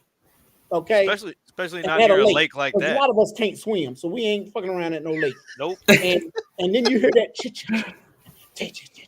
Soon you hear chit chat. Okay, that don't sound like no mosquitoes and shit. I'm leaving. We ain't asking who's that. Where's that coming from? We're not. Let me go look. Right, we're not going to go look. And when I watch the movies, a lot of people, you know how you sit around and critique movies. And I said, you notice if it is a black man in the movie, in Jason's movie, Jason, I saw one movie. I can't think which one. It was a more recent one. And Jason tried to get this black dude. He was trying to chase the black dude. Black dude was jumping around, jumping over couches and chairs, and I mean everything. Jason couldn't catch him. And the dude got outside this barn and took off running. And Jason started to run after him. And the black dude was getting distance on him, right? He must have been a track star. Jason said, fuck it, and threw the machete at him. He threw it because that's the only way he was going to be able to kill this dude because he couldn't catch him. And I was He should have zigged when he zagged. right. And that's the only way Jason got him. But he had to daggone throw it like a boomerang. Choo, choo, choo, choo, and threw it and hit him and got him. But yeah, movies like yeah, you're the devil. See, that's what I do the same thing. I got a bad habit of putting myself into movies like that, especially after I got grown and we were down here. You know, we were raised to shoot and all that, and Right. man, so like you were talking about going through the woods. You know, Yep. what's that noise? Yep. Yeah, I got two. Come on, come on. Yeah, Let's go. But you know what used to get On me? this side too. But every time I used to tell girls I'm with, like we got on damn leg, girl. I look at their shoes. I'm like, all right, now you know where we're going, and you wearing them type of shoes. If we gotta run, you better kick off them motherfuckers and be able to run barefoot. I hope you ain't got no tender feet. Yep. But, you know, you step on rocks and all that shit. And be like, my feet. Oh. I said your ass will be left. I will leave your ass. I'm serious, man. You know, some women, you know, I'm like, no, you better be ready. You have to be prepared. You know, if we, just like as a black man, if we all together and I see you take off running, I'm gonna run too. I ask you. Yeah, I ask you to when we get to safety or whenever you stop, I'll stop and be like, what we running for? You know. But I ain't gonna stand there. You take off running, and I'm looking around trying to find why you running. No, I'm gonna run and catch up with you, you know, and be safe. Yeah, that I'm like you, man. When I watch movies, I always kind of, what would I do? What would I do? You know, and I don't get the city folks that, you know, you could tell that you don't put Jason, Freddy Krueger, or anybody like that down south in the woods. You ain't gonna find them. Right now, the what's that movie with them hillbillies up there sleeping with each other, sisters and mamas and all that? The Hills Have Eyes. Is it that one or Wrong Turn? And Wrong Turn. Wrong Turn. Okay. Yeah, Wrong Turn. Yeah, I mean, with the exception of those people. But, you know, you ain't going to see Jason down here. Well, down here, they know what I'm talking about. Down here in Crawford County, talking about some right. You'd be like, hey, local redneck killed Jason tonight. More at 11, you know? Right. But that's what I'm saying. They're going Friday. You'd see Christine on Facebook Marketplace the next day. Right. I'm scrapping it out. This bitch is crazy.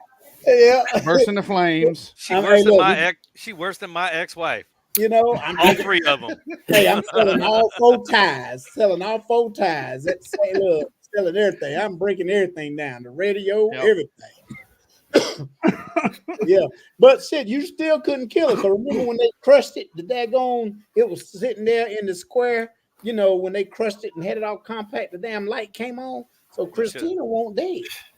She should have melted it down, turned it into a boat anchor, and cut the chain in the middle of a drop. That motherfucker out there in the sea, in the ocean, in the middle of the ocean. Mariana Trench deep. Yeah. But it was funny. They'll park it in Antarctica or something. You know, I would have got rid of that. I'm like, damn. And the dude that had it, he had it in his, you know, that was my brother's car. He had it in the junkyard. He was happy to sell it and get rid of that. He was happy to get rid of it. But that old man ended up being in that movie Home Alone, and with Kevin in the church.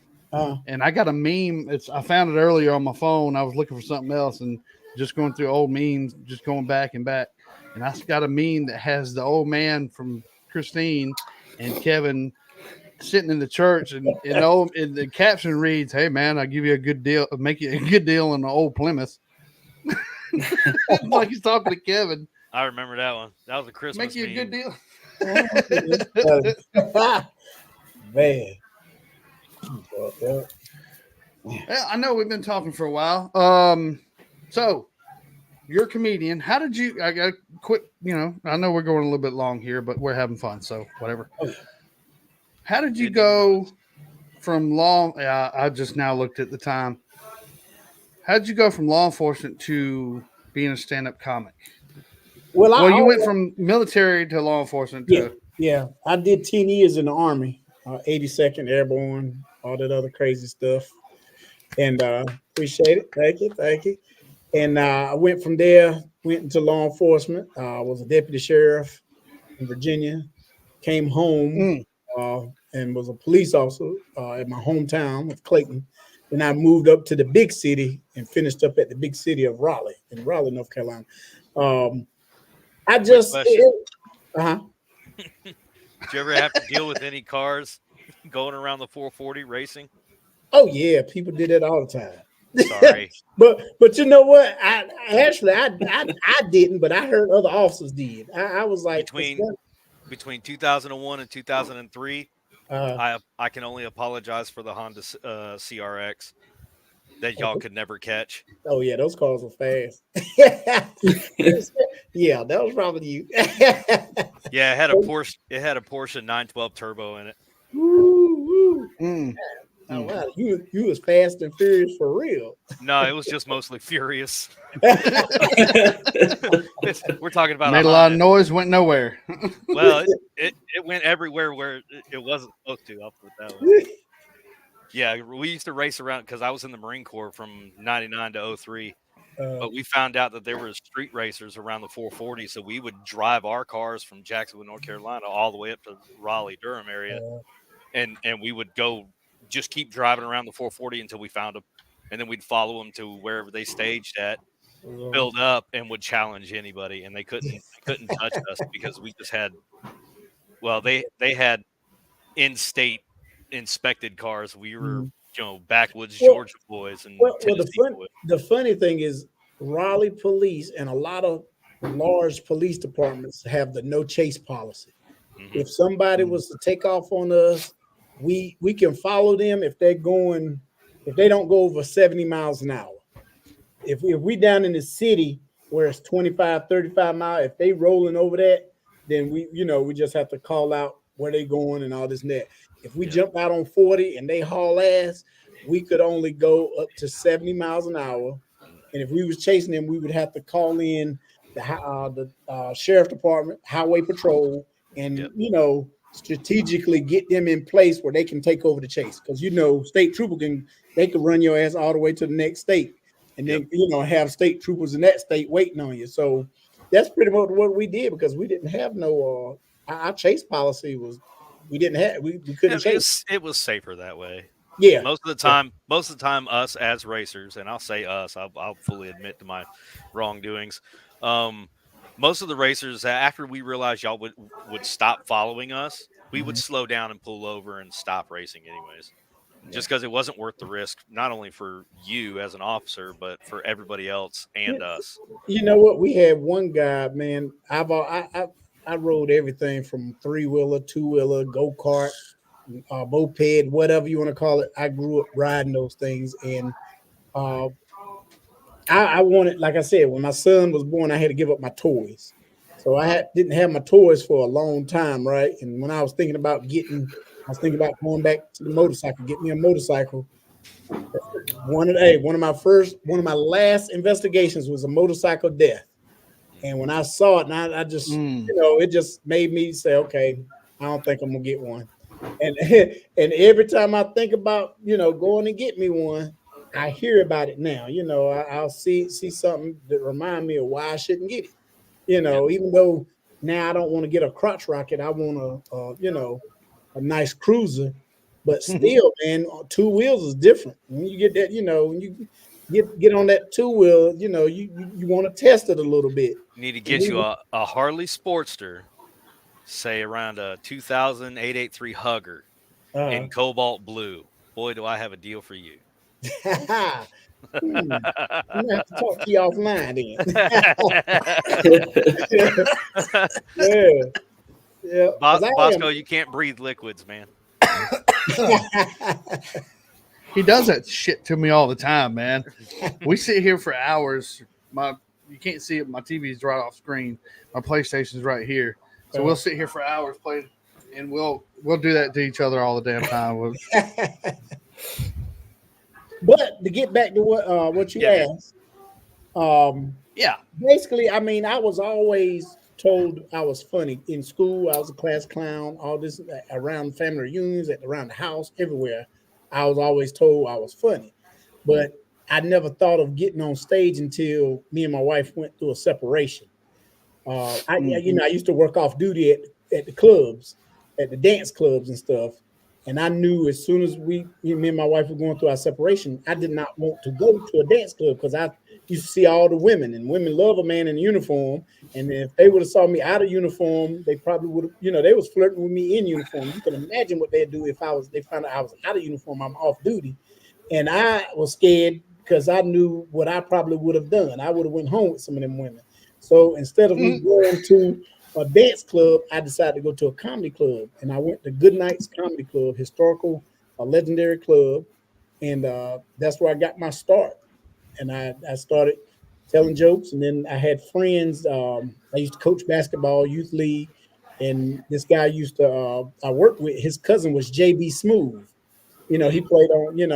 He's a big time writer and comedian himself. He's from North Carolina, and he introduced me to him, and he gave me some pointers. And after that, I just started, just writing. I started writing jokes, and based on law enforcement, based on life experiences, based on television shows. I have this joke that is really killing right now. It's been killing for a while. I talk about the Andy Griffin show. I point out stuff that happens on the Andy Griffin show, and it's amazing because people can live in Washington State. People as far as Washington State down to Florida, Miami, Florida, everybody knows who the hell Andy Griffith is. Yeah. You know Yep. what I'm saying? When All I you gotta start do is start the whistle.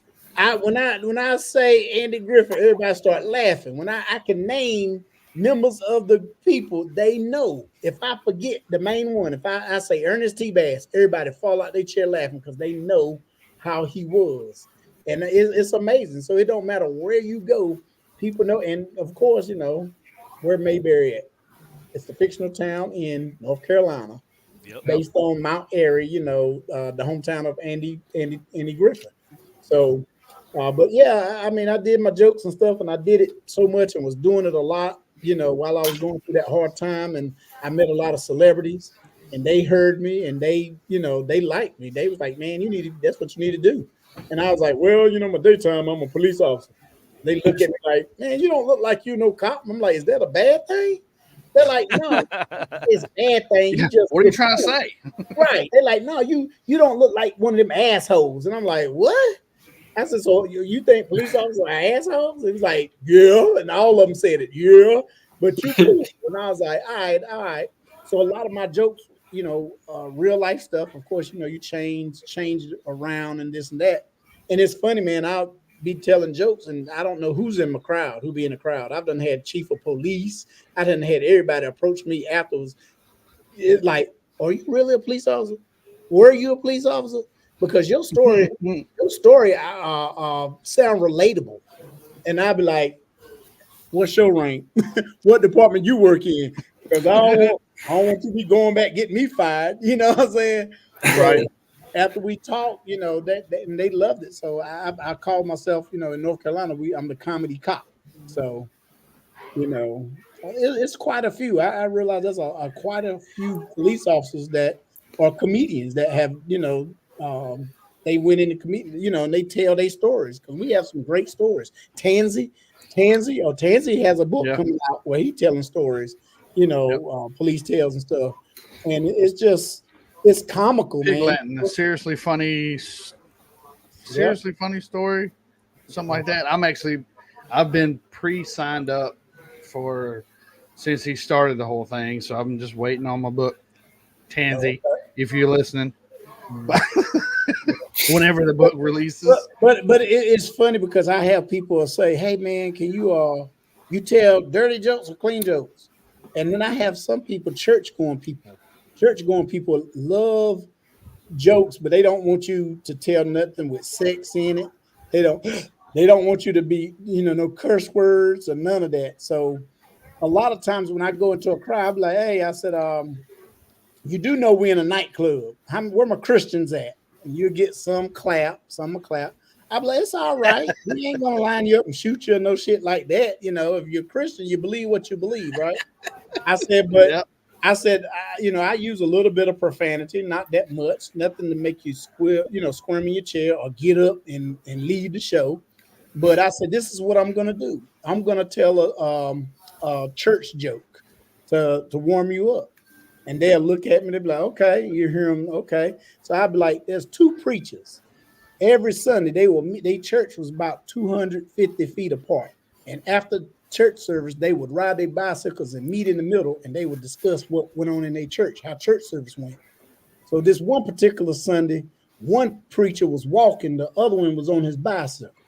So when they met, the one on his bicycle asked the preacher without. He said, hey, what happened to your bicycle? He said, don't you know somebody in my congregation stole my bicycle? He said, what? He said, this is what you do. He said, Pastor, go to church. He said, next Sunday, preach the commandments, 10 commandments. And when you get to the commandment, thou shalt not steal. Somebody's going to stand up and testify that they stole your bicycle. So the very next Sunday rolls around, both preachers meet up like they always do.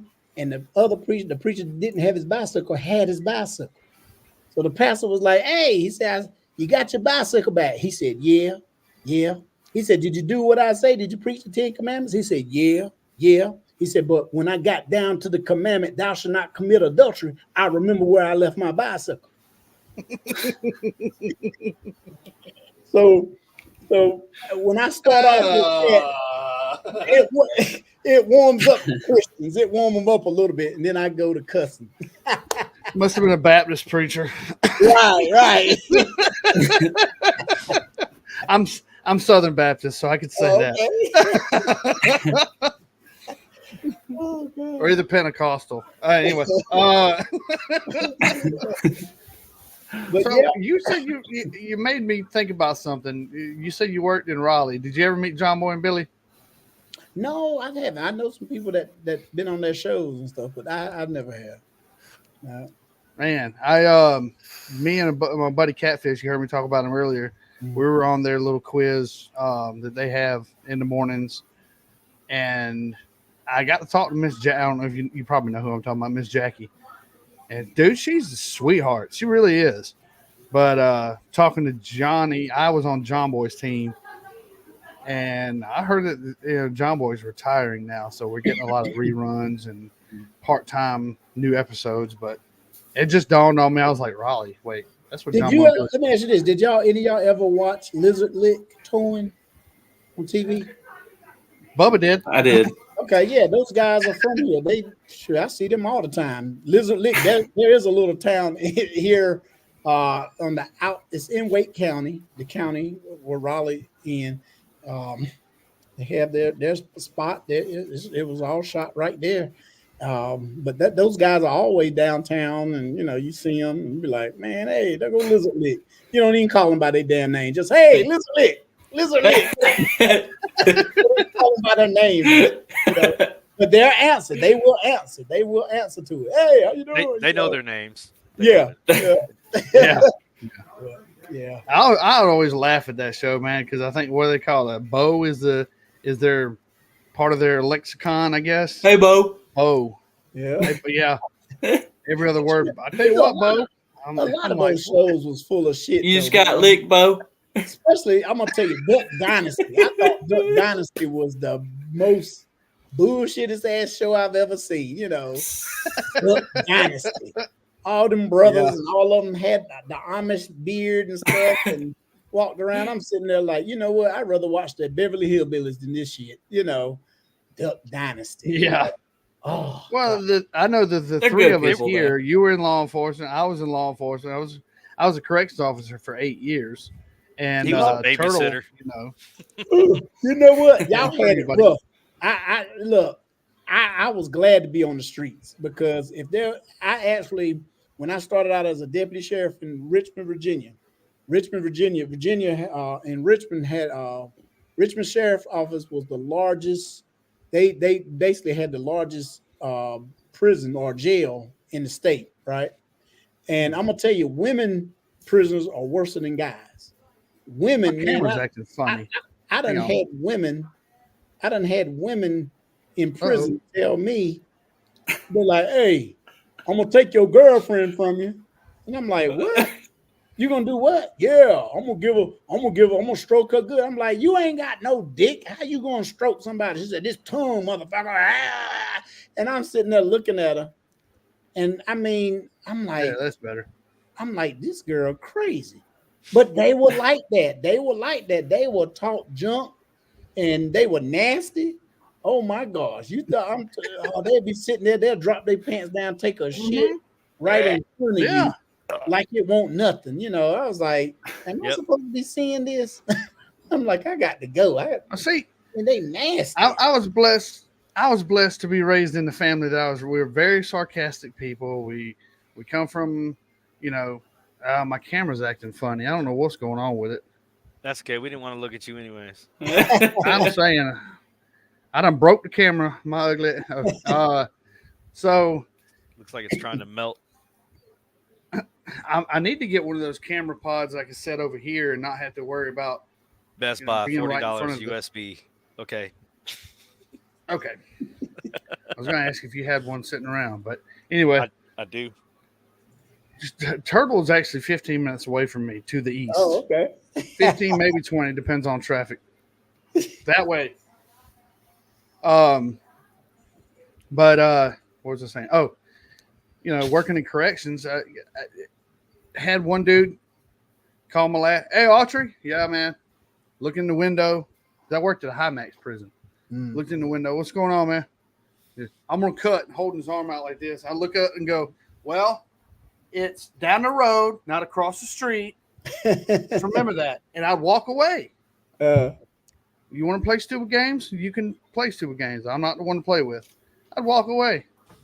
And I'd come by and check on him. You cut yet?" "No, man. You just ruined all the fun." Like I hurt his feelings. Man, I had this one time, man. I ain't gonna say it's a medical tier, but it was like a mental tier where they took everything from the guy. It was a one-man cell. This one dude, they put him up there because he was on a general population tier. He didn't have a bed. He didn't have a frame, the bed. His mattress laid out on the floor because it was overcrowded. But he would jack off. This dude had an elephant. He had an elephant trunk. That joker was hung. And he would sit there and stroke that bad boy in front of everybody. And they would, "Deputy, deputy." And we'd be like, "What? Come get this motherfucker, or we gonna beat his ass." Why? He in here jacking off. He over here jerking off. And nobody don't want to see that shit, So they end up had to take him and put him on a cell, in his own cell by himself, isolate him. That's right? probably why he was doing it. Right. That's what I was thinking. So probably about later in the week, we rotated different areas, and it was my time. They rotated me, and I was up there in the individual cells where they was at.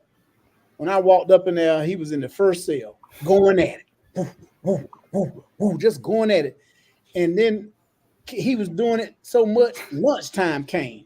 The trays, we about to pass out trays. He over there doing it. I say, "Hey, man, go over there and wash your damn hands, man. You can't be jacking off and eating at the same time." Wash your hands. So he go over there, he laughing, he wash his hands. I give him his tray. He eat his food. After he eat his food, he put his tray up against the thing, go sit back down and started wanking again. I said, "God, I said, I know I do mine. I'm done in about 10 minutes. This motherfucker, he done did it my whole shift. He jacked off my whole shift. We working 8-hour shifts. He done jacked off for 8 hours." I was like, I said, I know his thing is raw. I know it got to be raw. Because he ain't had no Vaseline unless he was hot through it. Unless he hot through it on his hand. Got a hot tool on that. Hot through that thing because he didn't have no Vaseline unless he got some earwax or some shit. I don't know, but I had to put it on report. Inmate. He's a hot to a champion. God almighty. But what's name was like, "Yeah, man, he do that." I don't know if he was doing that for attention, but you would think after he did that in general pop and it got him sent to a special tier. Nah, you got to keep it up. But he was stopped. That joker, nope, he gotta was keep doing up, it, man. And what's so bad about it? He did it. His cell was right there in front of our desk, so it's like you sit Oh whenever you man. sat at that desk, that's what you saw. I had a damn, you don't want to turn. I mean, you could turn your back, but then you'll get somebody to try to throw some shit, their own feces on you. Yep. I'm like, you motherfuckers like them hollering monkeys down in Panama I dealt with. They threw shit at me when I yeah. Now I got a damn grown ass man in there shitting in his hand, throwing it at us. And you're like, oh no, you about to get this water hose. We hose your ass down. I give much respect to the correctional officers because I, I we never out got shit down. I never got wet up. I never got shit down. I had somebody try to stab me and I broke his arm. Um, I hurt my. I actually hurt my lower back in one cell extraction, tackling the and inmate. they don't pay enough, man. Those type of careers don't pay you your value.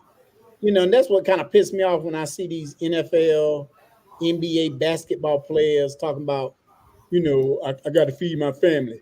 Motherfucker, you just got $50 million. How big is Yeah. your damn family? You You know what feeding I'm your saying? family or the family from the hood? Cause I Right. can understand that. Right. You trying to feed your whole community. It's like, damn, MC Hammer.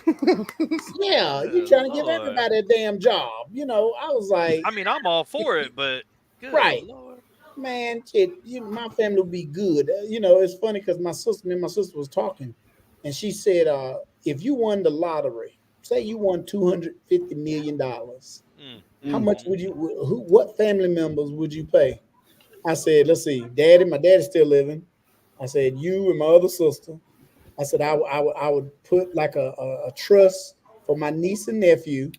I would have something for them, that they and my kids, and even their mothers, my children's mother. I would leave her something. I would give her something because I know I caused hell in her life, so I will break her off. I said If all my other cousins that I haven't seen, haven't called me, haven't sent me a Facebook message, ain't said shit. Fuck them. I ain't giving them shit. They yep, ain't getting nothing. and I have this one aunt who begged me for money when I'm broke. So if I get rich, I'll break her off something because she don't give a damn. I could be down to my last $5. She'd be like, half it with me, half it with me. You want me to half this last $5 with you? Yeah, give me What you gonna 250. get with 250? Right, right. I'm like, well, damn, here, go ahead and take the whole five. Pay me back when you can. Never say that shit to my cousin no more. Pay me back when you can. It took her 5 years to pay me back. I said, damn. I said, I should charge your ass interest for that $5. You gonna hand me that $5 back? It took you 5 years to pay me back $5. I said, interest on 5 years. that. You should be giving me $50. Well, I got it back, and then she gonna turn around and ask me if she could borrow $20. You just paid me Mm. the $5 that it took you 5 years to pay me $5 back. Now you're gonna in the next breath ask me, can you borrow $20? I said, you better get the hell on. mm, Get the hell yeah, on. I just don't trust people enough. If I won $250 million, oh dear Jesus, the Man, people that know me know exactly who would get the money. yeah, yeah, Me, exactly. me. And you know what? I said if I was to give, like my mom had one sibling left, my aunt. I would give her, I mean, I'm a millionaire, but say like for Christmas, I give all the family members that I fuck with. I'll give them. I'll break them off like $1,000, $1,000 gift card, not a gift card, but $1,000 certified check from the credit union that they can go, cash it, whatever. It's $1,000. Do Mm. whatever you want with it. It's a Christmas gift. Now, don't expect that shit every Christmas, but this, I'm Hey, giving you this. don't Boom, boom, don't boom. expect that. Don't expect that money to be in the bank forever either. I'm not leaving that much money in the bank. Right. And see, it's Mm-mm. funny because me and my sister, we talked about, we was like, if you in North Carolina, they had a little scratch off, a new scratch off came out and it was $5 million. And I'm already thinking, if I won that 5 million, I think I'm young enough to take the 20-year payout instead of the lump sum. Yep. If I take the 20-year payout, that's $250,000. And then of course, once state and federal tax come out, I should probably walk away with 175,000 a year. Yep. If I cannot live off that per year, something is wrong. Something is wrong. Your finances. Exactly. And my thing is taking it over. When you take it over a period of 20 years and you get that 100-some thousand, yeah, you still a millionaire, but you're not getting it all at one lump sum, one time. And then on top of that, my family, when the family come to, I'm like, I took the, because it's all public knowledge. So I'm gonna be like, no, I'm taking it over the 20-year deal, and all of them mad. Oh, that's why you taking it like that? If you take it lump sum, if something happened to you, that I said, well, if something happened to me, then shit, it stopped. It didn't say J Derrel and family won the lottery. It just said J Derrel won it. So if Speaking of family, I think Bubba Doo, he's got to sign off. He's got something to go do, apparently more important than hang out with us. Rude. I do have family over, and I have to tell them bye. So whatever, dude. We'll go run and do that real quick. Pause your camera. Go do that, and then come. Look, invite them in the room. Invite them in the room. Come on. Get on the show with us. We'll all tell them bye. Bye. Now leave. Hurry up. I got to finish this show. This is important. Either way, he's probably got to go. But I'm recording. Oh shit! Somebody said, "Oh shit." Come on, get in the podcast. What y'all talking about? We're live. Hello, Connie. Live. Are you live with your stuff daddy? and things. Yeah. See? How y'all doing? That's what I was talking about. Right? What's going on? Okay, I'm getting you some food. Is that for your dog? No, it's not for my dog. What is it? This guy, man. It's a job interview. It's a job interview. He'll leave No, faster. I'm kidding. He'll leave faster if you ask for some money. Ask to borrow some money. He'll leave. Let me borrow some money. Let me borrow $20. It's my dad. And Let me get $20. Let me get $20. You're live on YouTube. hey, you got homie. $20 I can borrow? Hey, what you got in my 40? What you got in my 40? No. Let me You're borrow your looking for a truck. sponsor. You got some money. Let me borrow your truck. Yeah. See that? Look, that's the worst thing you can ask people. Especially to borrow down here in the money South. And borrow their vehicle. Yep, especially down here in the South. You ain't getting a vehicle. Yeah. Yeah. You got a better chance of getting enough money to buy a new vehicle. You know than what, getting man? my vehicle. I had to tell my family when I first got my truck, because I have two trucks. But the first one, my Chevrolet, I have a trailer, so I pull, But ever since I got that, family members that don't have a truck, I actually think I'm a U-Haul. They want the car. No.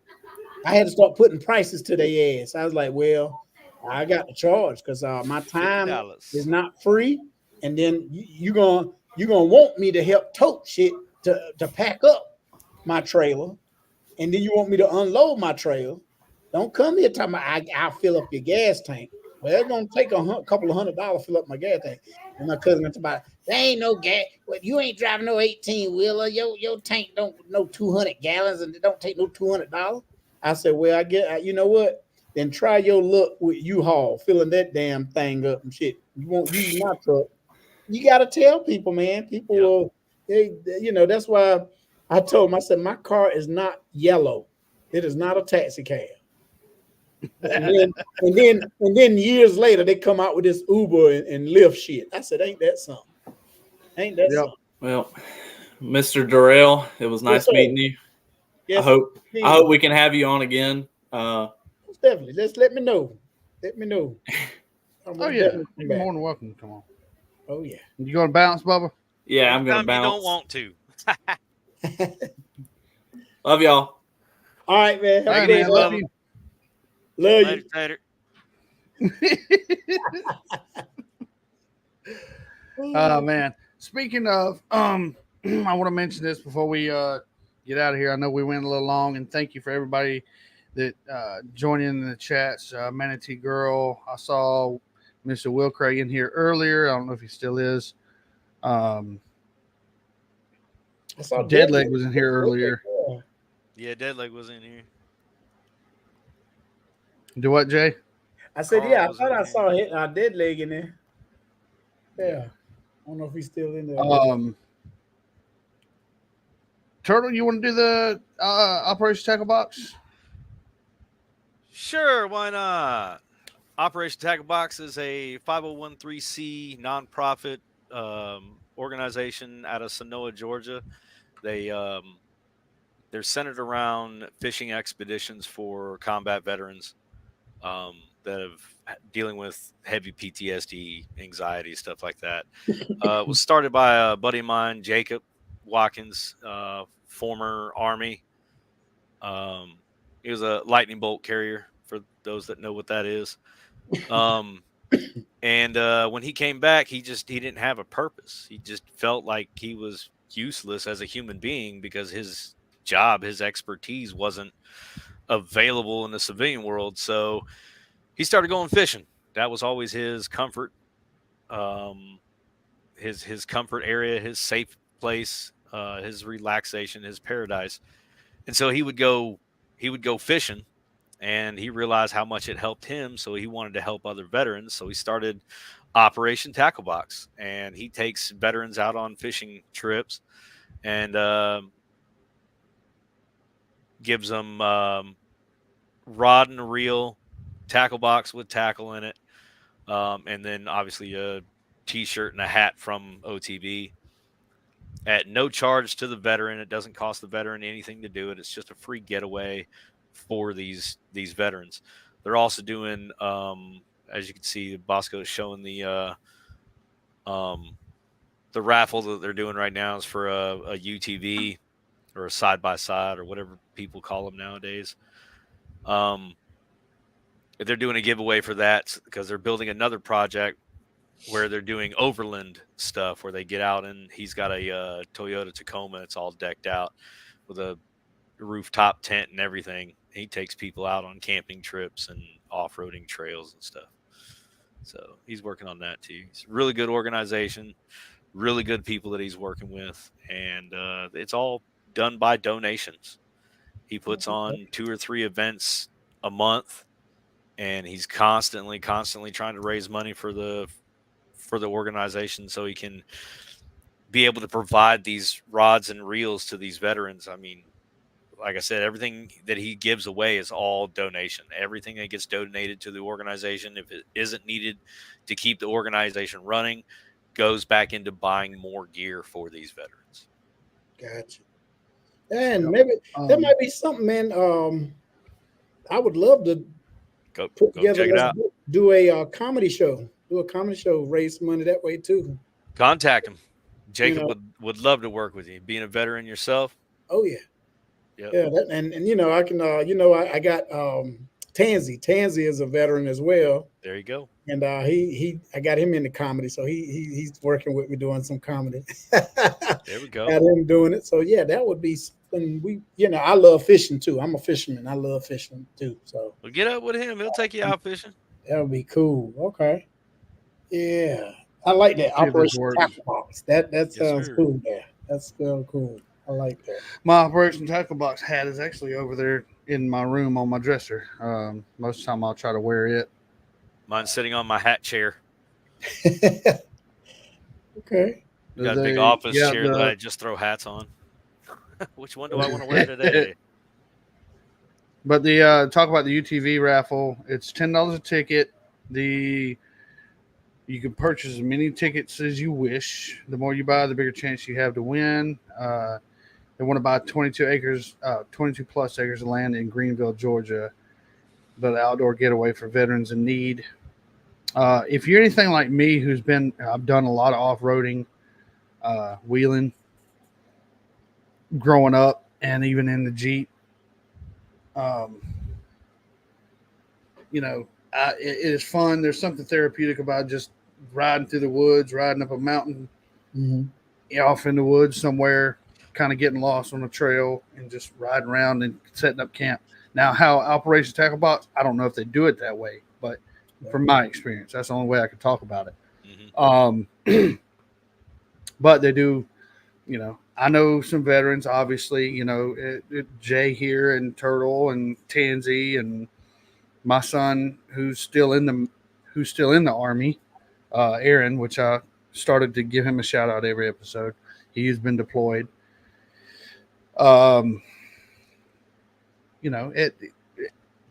with I think there's a big, strong relationship, obviously, between military and law enforcement, Oh yeah. and even in corrections, we did paramilitary training, so it was everybody has PTSD in some way, shape, or form. This organization, rather, they do a lot of good for our veterans, and I'm a huge patriot. Everybody that knows me personally, even Jay, you probably picked up on that too. I'm a huge patriot. I love our country and I love our military. So I will always support Operation Tackle Box and the things that they do. Well, see, I'm about like you. That's why I have an opportunity. I saw an opportunity, and I said, hey, I can do comedy anytime, anywhere. It's all about I have those connections, and I'll still be able to do it. So I applied for a VSO position in our county, the county I live in. They only have two, so I'm assuming one of those persons are retiring and whatnot. But they only have one position, and I caught it in the ninth hour, in the last hour of them on the 17th. I saw it at 11:30 at night on the 17th. It was going to close. The job was going to close midnight on the 18th. So basically, I had 24 hours to, and I had my resume, everything, my DD-214. I had all that stuff. I submitted it. I had to ask some questions, answer some questions. I put it all in. And by 4:30 that evening, they had called me and they set me up for an interview.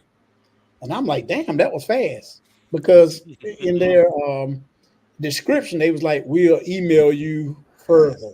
They emailed me shit. They called.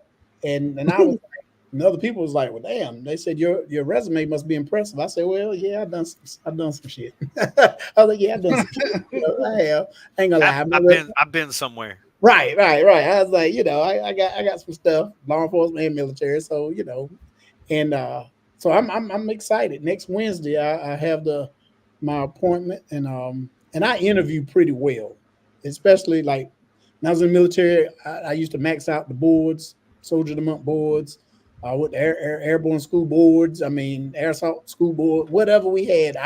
Promotion boards. I did very well. I would do real good, and so I'm hoping I get this job because, like you said, it's about helping other brothers and sisters that was in the military. No matter what branch, really don't matter what job. I know some people, man, you sit around and talk to them. They talk to veterans, they'd be like, that motherfucker want nothing but a pencil pusher. He was working, he was a cook. He was a cook. And we're like, you can't shit on cooks because hell, they fed you. Right. When your ass went through the line, they could have just gave you a little bit of stuff, but they would take care of you. So don't, now I bet now that person who was a cook out of the military, now they're chefs because they don't went to school, used their GI Bill, went to chef school. Now they probably either own their own restaurant or they working as a top chef somewhere. 5-star chef. You know what I'm saying? I'm like, what your ass doing? You was infantry. What your ass doing? You out? What are you doing? Exactly. So yeah. That's what most of the MPs and the infantry did. They just went back to being or I know law enforcement. I know a few of them that became gunsmiths or locksmiths and stuff like that. But I mean, still breaking into stuff. Right. So I was like, I would like to be able to help those because somebody helped me. You know what I'm saying? When I was sitting there, legs hurting, I was developing arthritis in my knees and my ankles. I knew something wasn't right. I started slowing down. And, of course, I knew it had to come from military, come from, rucksack marches and jumping out of airplanes and helicopters and airborne air, all that stuff. And good old days. You know what I'm saying? Yeah. And then the police officer, I'm wearing that bulletproof vest. I'm wearing about 50 pounds worth of gear. So all that was wear and tear, but I didn't know I could get help for it. I could go, use my VA benefits, go to the doctors and stuff like that and everything. And when the guy sat me down and told me and he showed me, and then I took off and did everything myself. So my thing is, when this position came open, I was like, man, I think this position is meant for me. I need to get it because I would love to be able to help every veteran, not just in my county, but anybody who has a question. Or I'd be like, hey, how long are you in? 3, 4 years, 10 years, whatever. Are you getting your VA benefits? Have you applied? Do you know what you even qualify for? Do you know what you can get? And a lot of guys don't want to do it because they think it's hard work. right. And then on top of that, well, did you ever go on sick call? Yeah, I didn't try to go to sick call a lot because that'll make you look like a wuss. I'm like, man, shit. Put that on a paper. Exactly. You go every time every time I got hurt, I don't went on sick call, get copies of the paper because that's just common sense. Get your papers and stuff. And all these years, man, document. Oh shit, why my back still hurting? My back hurt. Yep. They're gonna look at my papers. Oh, you hurt your back when you was in the military. That's why I'm 100% now. What? Same here, brother. that $4,500 a month is nice. What? You said 100%. Hang on. Oh, that's right. Dang it. Yeah. A little nod to one more, I'm out of here. Oh, okay. Every time you say 100%, damn it. You have to drink. But you know what? That's why I said I need to, I went back, like I said, vocational rehabilitation, where they help you find the jobs and stuff that won't interfere with your disability. Because one, I'm 50 years old. I'm not going back into law enforcement. I can't chase people no more. I can't do all that stuff no more. I don't have the patience to chase nobody. I'm gonna tase them. Right. And then ain't going nowhere. I'm not going back into the military. I'm not jumping out of airplanes. I ain't dangling from the rope. But you would if they'd let you. I would, exactly. I would. Pain and all. Yeah, give me the pay. I would go back and probably, like I said, be an instructor. If I can teach the new guys how we did it back then. I would do it. I'd have to go and do the whole thing. Physically, I can't do that. So they like, okay, well, what new career? What can you do? I was like, well, I can teach. Let me teach law enforcement classes or whatever. I got the my advanced law enforcement certificate, which is the highest you can go in law enforcement in the state of North Carolina. I had that. So, and then now I have my bachelor's degree and, went and got that. So, I mean, let's do it. VA paid for everything. They gave me a new computer, printer. They paid for my books, tuition. Went back and got a degree. And you see other people like, man, I'm paying these. Go into the military. By me going into the military, I served my time. I did 10 years. Did 11. Some people I ask, some people be like, well, do you think it was worth it? Wouldn't you rather have your health back? Well, yeah, I would love to be able to run with my son, my kids, chase them around. But at the same time, I served my time. Whatever happened. I said I was in the Gulf War, so I mean, hell, I'm lucky to be here. You know what I'm saying? Yeah, I'm lucky to be here alive. I know there were some brothers that I was ushers at their funerals. When I was in. So, I just I'm good where I'm at, and the VA is taking care of me. And in many ways, I can't say nothing bad about it. I'm blessed to be where I'm at, but I wouldn't change anything that I've done to get to where I'm at. Exactly. I'm about like I wouldn't be as strong as I am now. Granted, I've had a lot of help to get this strong again. Like my wife that I've been with for over 10 years now. If it wasn't for her, I probably wouldn't even be here. I was in such a dark place when I even met her that there was no hope of us ever even being together. We've been married for 9 years. Okay. So, I'm only here because of stuff like that. But if I hadn't gone through what I had gone through to get to where I'm at, none of that would have even mattered. Right. Like it would have just been a handout. Yeah. And see, that's why I said, man, a lot of people don't understand and realize veterans been through some shit. we've seen struggles that most of the people here will never understand. Third Right. world countries struggles. Oh my We've seen them in our face, and we're walking around going, "Oh my God, Right. this is normal life for Yeah. people." When They I don't even have a couch. Where yeah, do they sit? when I see little kids 5, 6 years old at 2, 3 o'clock in the morning out there trying to wash a car, Yep. I'm like, yeah, why they ass ain't in bed? They 5, 6 years old. What are you out here with a bucket and a towel talking about trying to wash your rims? You at the stoplight. You at the stoplight and they come running up to the car, washing your car. Yep. You're like, get the fuck away from my car. It's 2 o'clock in the morning. Hold up. Gotta How make old are money. you? And they tell you how old they are. You like, oh my gosh, what is the world? But that's how it is over there. Yep. That And money, that's that normal making, life. yeah, normal. And nobody here understands that. Mm-mm. That's what we're headed to. Yeah, yeah. With all that stuff with Trump going on, a lot of people was like, man, it might be a civil war. We might have another civil war around here. You know, It'll be a revolution before it's a civil war.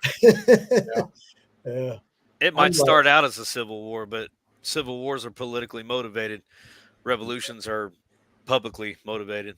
Oh yeah, and a lot of that, a lot of this is public. It's public. And it's getting that way where we're as a whole, as a country, as a people, we're getting tired of the way our government's treating us, and people are starting to. I hate to use the terminology. They're starting to wake up. Yeah. Oh yeah, that I always say That's that, why I said it. You ain't woke. Nah, man, I got sleep apnea. I can't go to sleep. I fall asleep every now and then here and there.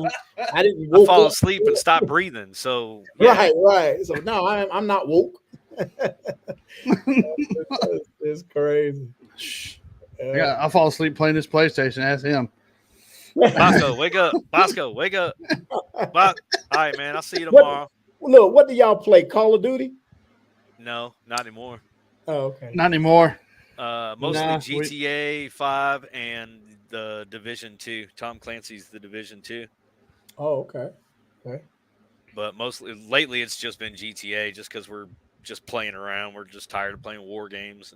And Call of Duty is full of sweaty people that's all they do all day. So we know we can't compete with those people because that's all they play all day long. And we're just too old. We're just too old for that. But we're smart enough to know that. I ain't gonna say all of them, but more likely the people that sit there are really good at playing games.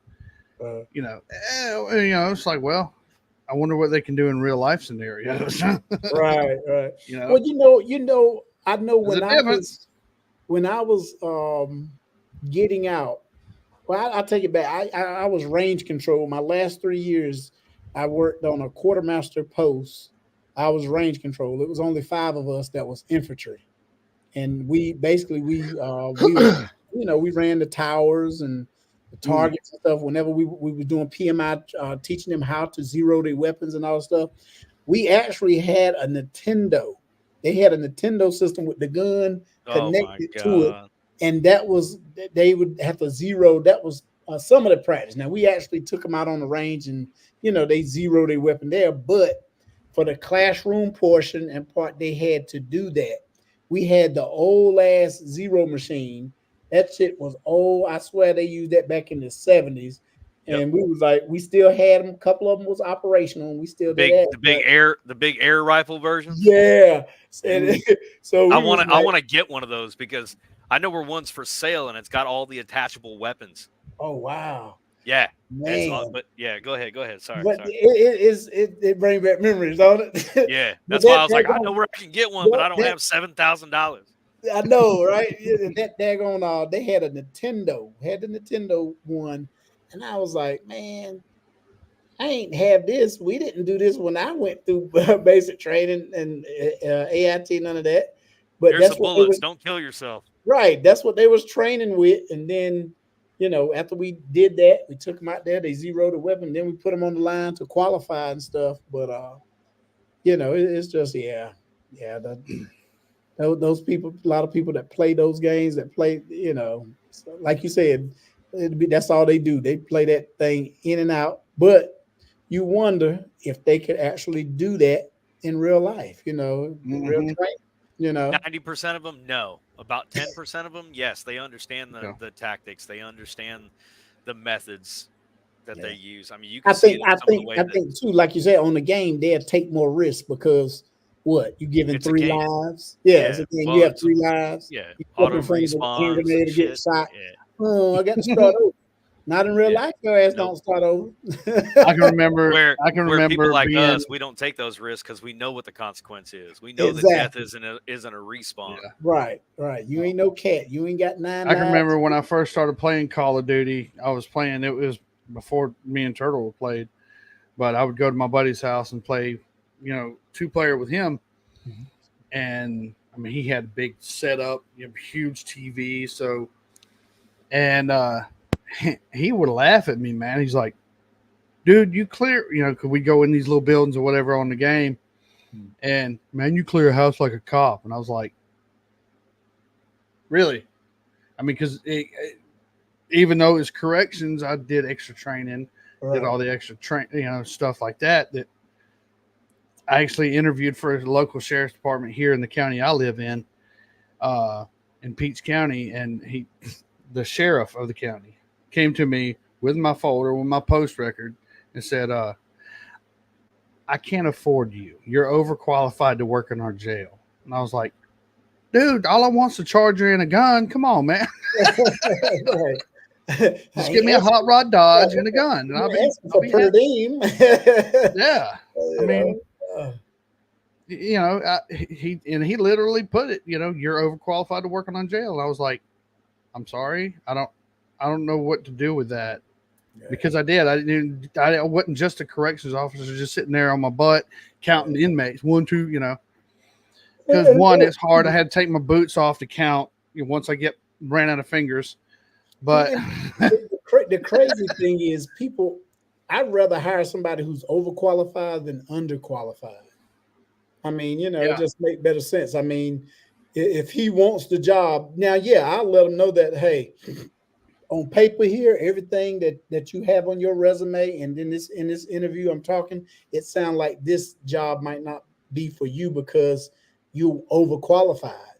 We don't have a position that will that meets your criteria because you're mm, overqualified.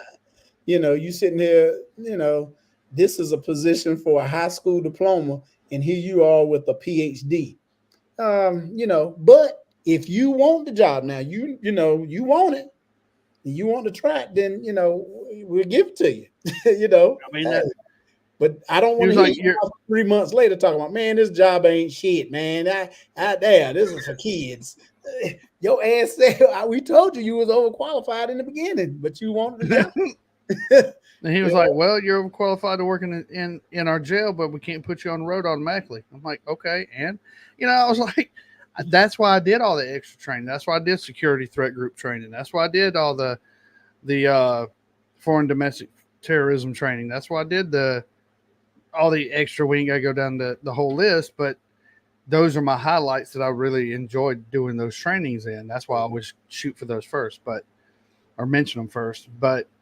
I was like, dude, if it helps me get into a sheriff's department somewhere, this is going to help. And I had a really good training sergeant, and even my first sergeant that I had, because I went through the whole gamut, went from regular Gen Pop prison next door to the High Max, did all my training, all my certifications, real world scenarios, all that, and I ended up working in another prison as a back gate sergeant. So I would check in all the vehicles and all that, deliveries, et cetera, et cetera. yeah. And I got tired of it, man. I'm sitting here like a chump making what, $15 an hour, getting paid salary. When I did the math, it was like I was working all these hours, but when you did the math as far as the hours you were working versus what you were paid, it wasn't worth it anymore. Right, right. And then they over promoted somebody, and I was like, I'm done with this, man. So I went to go work on tractor trailers, dude. And I mean, I'm happy now, but it was just that frustration. I'm like, I'm sitting here, waiting on word. I applied with Peach County, Bibb County, Monroe County, Houston County, and you just be put on a waiting list, dude. I need a job now. Right. So You know what? I tell people, a lot of people ask me, they was like, man, you said you was infantry. You was in the, you dealt with guns and shooting and clearing trenches and all this stuff. And now that you're in law enforcement, I said, what's the difference between military infantry, where your primary job is to destroy the enemy. You go in, you clear a room, you clear a room. Clearing a room in the military is different than law enforcement. I said when I was in the military, we didn't ask no questions. You had this was your mission, this was your orders. If it says go in that hut, that house there, throw a flashbang, and then go in there, boom, boom, boom, shoot, shoot. That's what we did. Law enforcement is totally different. You clear the room, you go in there, you stop a threat if a threat is there, but it's all about announcing your presence and taking them alive. Army, infantry, shit, when we in a room, you ain't trying to find out who they are or nothing. They are the enemy. Your orders is to seek and destroy. Well, law enforcement is different. And where I see with a lot of people, when they see a lot of these officers shooting, the first thing a lot of people say is it's racially motivated. First thing I asked was they in the military, especially if it's a man, if it's a male shooting. The first thing I asked was he military? And people look like, why you want to know if he answer my question? Was he military? Yeah. What branch? First of all, he was Marine or Army. Okay, so if he was Marine, was he in recon? Was he in a special? What type of unit? Was he in? And then a lot of those guys, just like me, you transition going from military. You didn't have a break. I ain't take a year or two off and then decide to do law enforcement. No, I went straight from one extreme to the next. You know what I'm saying? So in my mind, I'm already still thinking still military tactics. That's why it's funny because my recruiter, when I wanted to go in as an MP, he said, "Nah, you might don't want to go in as an MP. If you have aspirations of being a police officer as a civilian, when you get out," he said, "you might want to go infantry. You might want to go another way because MPs have." He said, "From my experience, MPs have a hard time adapting and adjusting to laws, the military code of the UCMJ compared to civilian laws. They have a problem with it, and a lot of them don't adjust well." And I'm like, okay, well, he talked me out of and did it, but he was right.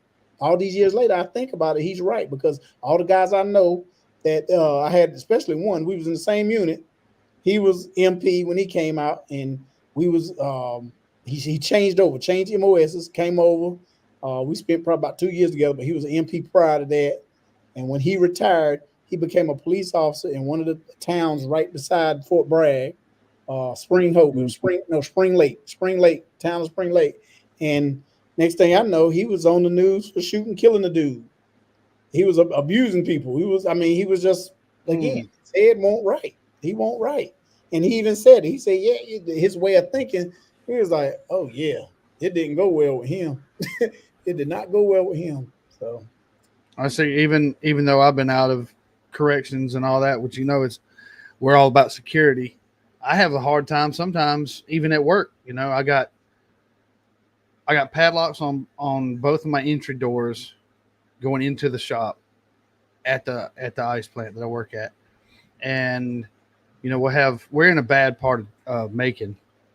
We'll have random homeless people walk in on our property wanting ice, which I know it's hot outside and they're homeless and whatever, but we're in the business of selling ice, not giving it away. And it's a different, and not sound like I'm heartless, but it's a different thing if they come up and ask. They literally dumpster dive in a nasty dumpster to get old bags of ice that we throw away. So I had to put a chain and a padlock on that to keep them from going into the dumpster.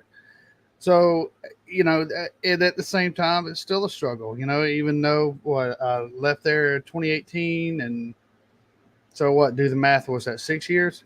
And I'm like, sometimes I can go in there and close up the shop and I go to work or whatever.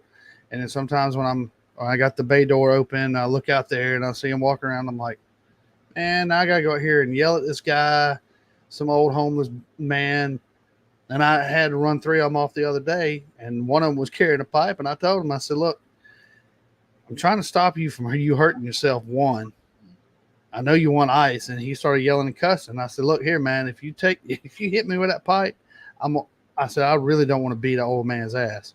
But, because he was carrying a square, I don't know what it was made out of, but I knew it was metal because it was rusty. I said, hit me with that pipe, I'm going to whoop your ass. I said, now I'm going to tell you one more time to get out of here. Well, it's hot. I said, that ain't got nothing to do with me. You're on private property. We sell ice. We don't give it away. Now, if he had said, hey, man, look, it's hot. I said, all right, hang on, brother. Hang on 1 second. I'd have ran in there. Here, boom. However, the downfall of that is I know where they all stay. Mm-hmm. Tell one, he tells everybody else, and then we'll have a whole line of them walking up down the street wanting ice. Yep. So what do you do? I'm not a manager. I'm not anybody's boss. I'm just a mechanic. So I just refuse to deal with that. If the boss man says give it to him, fine, give it to him. Whatever. It ain't my call. Yeah, you know what, man? I used to run into a lot of veterans, homeless veterans. And that, to me, man, it breaks that your right heart. There doesn't make sense to me at all. Exactly. I mean, because that's why, like I said, me, if I get this job as a VSO, I'm most definitely, I'm one of those hands-on type of person. I'm going to be out in the community. I'm not just going to sit in the office.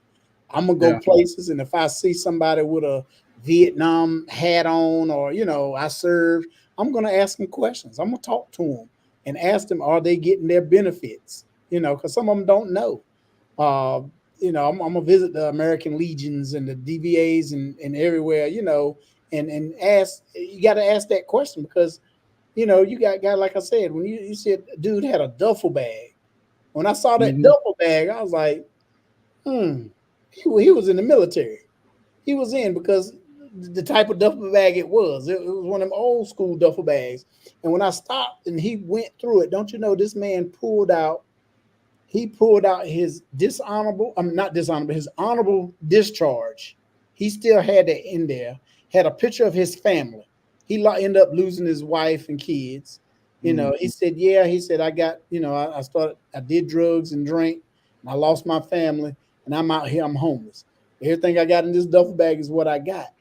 So when he pulled out his daggone honorable, it's like the green thing, like when you get your Army Commendation Medal or Army Achievement Medal or your graduation photo. It's just like one of those. And he pulled out and he had honorable discharge, and then he had a picture of his family, and then he had a college degree. This dude had a college degree. He was a college degree, and he was high ranking. Well, when I say high ranking, I want to say he got out as like a first lieutenant. I don't know what in the world happened in his life, because I know first lieutenants got paid more than my ass, and I was a sergeant. I was a little hot. I thought a lieutenant with 2 years getting paid more than me. I'm a sergeant with 10 years, and he blew my check out the water, So I don't understand. I don't know what happened to him that led him to be homeless, but to walk around the city of Raleigh with his one duffel bag, and he had a little book bag. But he was homeless. He was it was sad, but at the same time, I didn't know anything how to help him. I didn't know if the veteran VA could help veterans who are homeless and stuff like that. And now that I know, if I can get this job, that's one of the things I'm going to do. I'm going to try to give back. I ain't going to give back, but I'm going to help my fellow brothers because, when we raised our hand and we signed on the dotted line and we swore to the Constitution, the whole and all this and stuff, we put our lives on the line. And if we made it back, these days, I think they should take care of us. If I get sick, I really believe that they should help us, because medicine, man, these pharmaceuticals, man, I'm a diabetic. I had a friend who was a truck driver, and he said he was paying about $1,500 a month just for insulin. And I said, damn, $1,500 a month for insulin?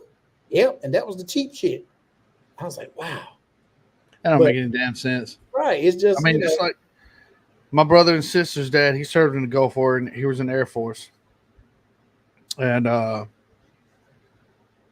can remember thinking back when they had to go live because he had, whatever happened, but he had custody of my brother and sister. So when he went to the Persian Gulf in the Air Force during the Gulf War, matter of fact, I still got that coin. Anyway, I have to send it out when I find it. I get back. This is in my studio. When I get back into my studio, I'll and find it. I'll take a picture of it and send it to you. But he died waiting on the VA, and just because his health. He had a stroke later on. I mean, I'm talking about a marathon runner. This dude ran in the Boston Marathon. He was, fit. Wasn't overweight. Didn't have any. He had a stroke. I think it was because what they have in the Persian, was it Agent Orange, or is that Vietnam? Agent Orange was Vietnam, yeah. What they have in the Persian Gulf that was? I'm trying to remember some kind of chemical. Shit. That they were using over there. My mom could probably tell me, but or my sister could probably tell me. But yeah, man, it was just seeing his health decline the way it did. It didn't make sense. And then here he was. He was living in Virginia at the time when he passed away, and he was just waiting on the VA. And it was like we take care of. We take care of people who just want to mooch off the government and mooch off of welfare, mooch off the taxpayers' dime. We take care of them better than we do our damn veterans. Yep.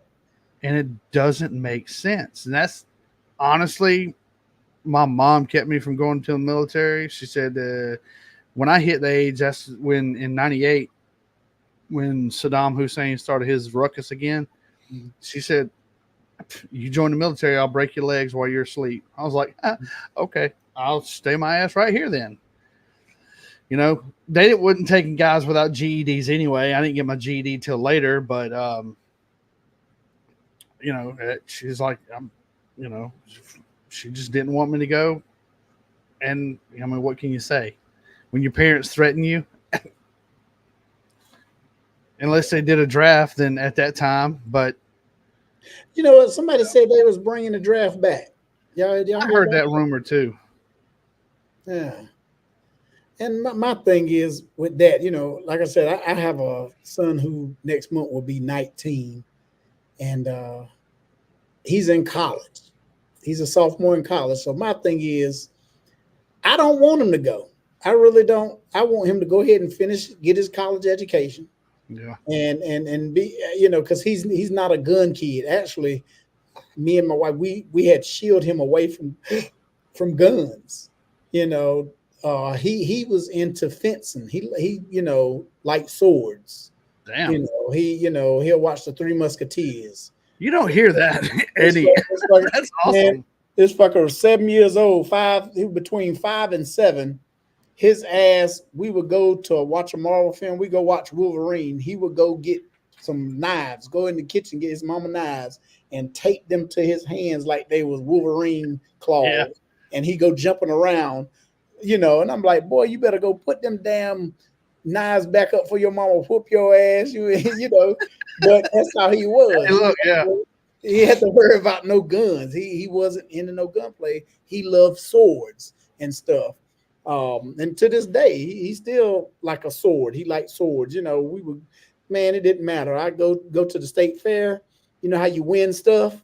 And he'd be like, all right, go pick out what you want. He'll go straight and grab a sword, but he was never a gun guy. We try not to raise him up, teach him to be with guns and stuff, But I kind of hope I hope if they was to go into that he do not. I want you to go ahead and get your college degree and start. You want to be own your own business and all that stuff. Do that. Your dad. I went. I'm a second generation. My grandfather. Well, actually, my great grandfather was in the Civil War. He was in the Civil War. He's a Civil War Civil War veteran. And then my grandfather was, he was in World War II. So my dad, they missed him. He didn't go to Vietnam, so they missed him. But me, of course, I wanted to go somewhere, so I had the one raised my hand in 1991. March 29th. I know the date. Ain't that something? March 29th, 1991. September 7th, 1999. Yep, I went to MIPS, and I lied to you, I had a ball. I had a ball because I'm from a small country town, and I got to see the world. A lot of guys I went to school with got locked up, went to jail. A lot of them got killed because they was out there trying to sell drugs and all this stuff. Even one guy that went into the army with me, he came back and tried to sell some drugs and stuff on his off time or when we was on leave and got killed. So sometimes you can't run from it. Sometimes you can't. You got to stay strong. And get up out of a bad neighborhood. Didn't grow up in a bad neighborhood, but I mean, people sell drugs anywhere. People. Oh yeah. You don't have. You could be in a city. You could be in the country. It don't matter. But even what I found out is even when you're in the military, after basic and your advanced individual training, when you go to your duty station, it's a regular job because they don't babysit you 24/7. You go in, you do your job by 4:30. Especially say if you're not in the field, if you're not deploying somewhere, and you back at the garrison, you come to work 6 o'clock, do your PT, you go shave and shower, eat breakfast, you come back 9 o'clock formation, you do whatever's on the schedule or whatever until about 4:30. Then you have a final formation from 5 o'clock until the very next morning during the week. You at it. You go do what you want to do, and that's how a lot of people messed up. A lot of messed up. Like now, military now, you cuss at one of these recruits now, they'll cry. They'll pull out a stress card. That's what I was laughing about earlier. Matter of fact, earlier today or yesterday. Pull out their gold Pokemon cards. Yeah. You hurt my feelings. You can't say that to me, drill sergeant. My mama would be so mad. I said, even if they did bring back the draft, what are they going to do? Sell the? And I just say it like that. And I don't get political here, but the alphabet kid's going to go over and fight a war. Yeah, see, you know what I mean? You can't even get them to get a job. How do you expect get any of these kids to actually go into the military? All you can do is be arresting a bunch of 18-year-olds. Yep. For example, they go over there, say we get in a tussle with Russia or Korea or North Korea. What they're going to do? Go over and tell Kim Jong, crazy man, that he's canceled. I dare them. I'd love to see how this goes. Right. Well, see, those other countries over there don't really have a big problem with the alphabet crew. Their alphabet crew because they scared to come out.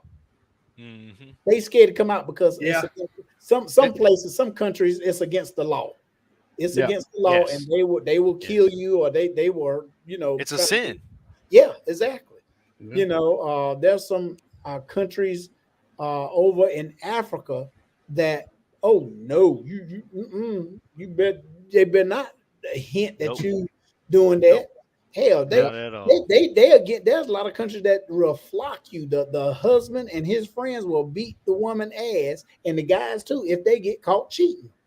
If they cheating on their wife, they will tie their ass up in public, butt naked, and they will go there and have a switch or whatever, a whip, and be whipping their ass right there for the public to see. Mm-hmm. And it's humiliation. Yep. And it's legal in those countries. Yep. That's why I said, man, nah. A lot of people talk about the United States. No, you better be glad the United States ain't as bad as them other countries. Go to a third world country and watch how they live and do that. Brittany Griner, who, I don't care too much for being a basketball player, even though I coach girls basketball. I have coached girls basketball, and I've actually had some that go pro and play overseas, play in the WNBA. But with her, she worked in Russia before. It wasn't her first time going over there. And for you, they're gonna get caught up with some stuff like that and had to go over there and they, spend time in jail, that's your ass. That's your fault. You dumb. And then, You broke the rules. Right.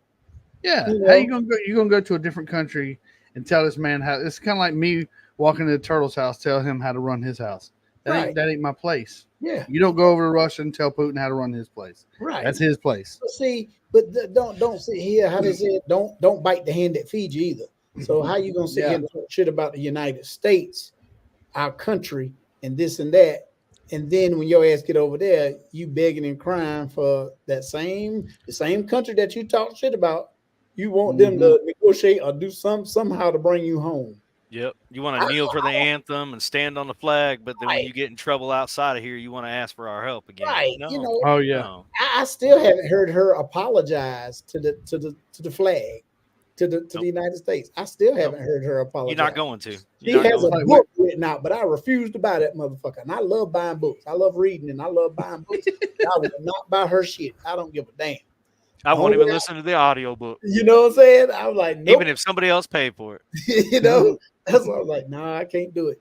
I don't know. I don't get into those mental health games and all that other mess. Just like Anheuser-Busch, they ain't come out and apologize for that. For what you have a big demographic of Southern people, and we us three, we know what we believe, what we stand for, and things like that. And then they still kind of double down on it, and that's why this can right here is this color and not blue.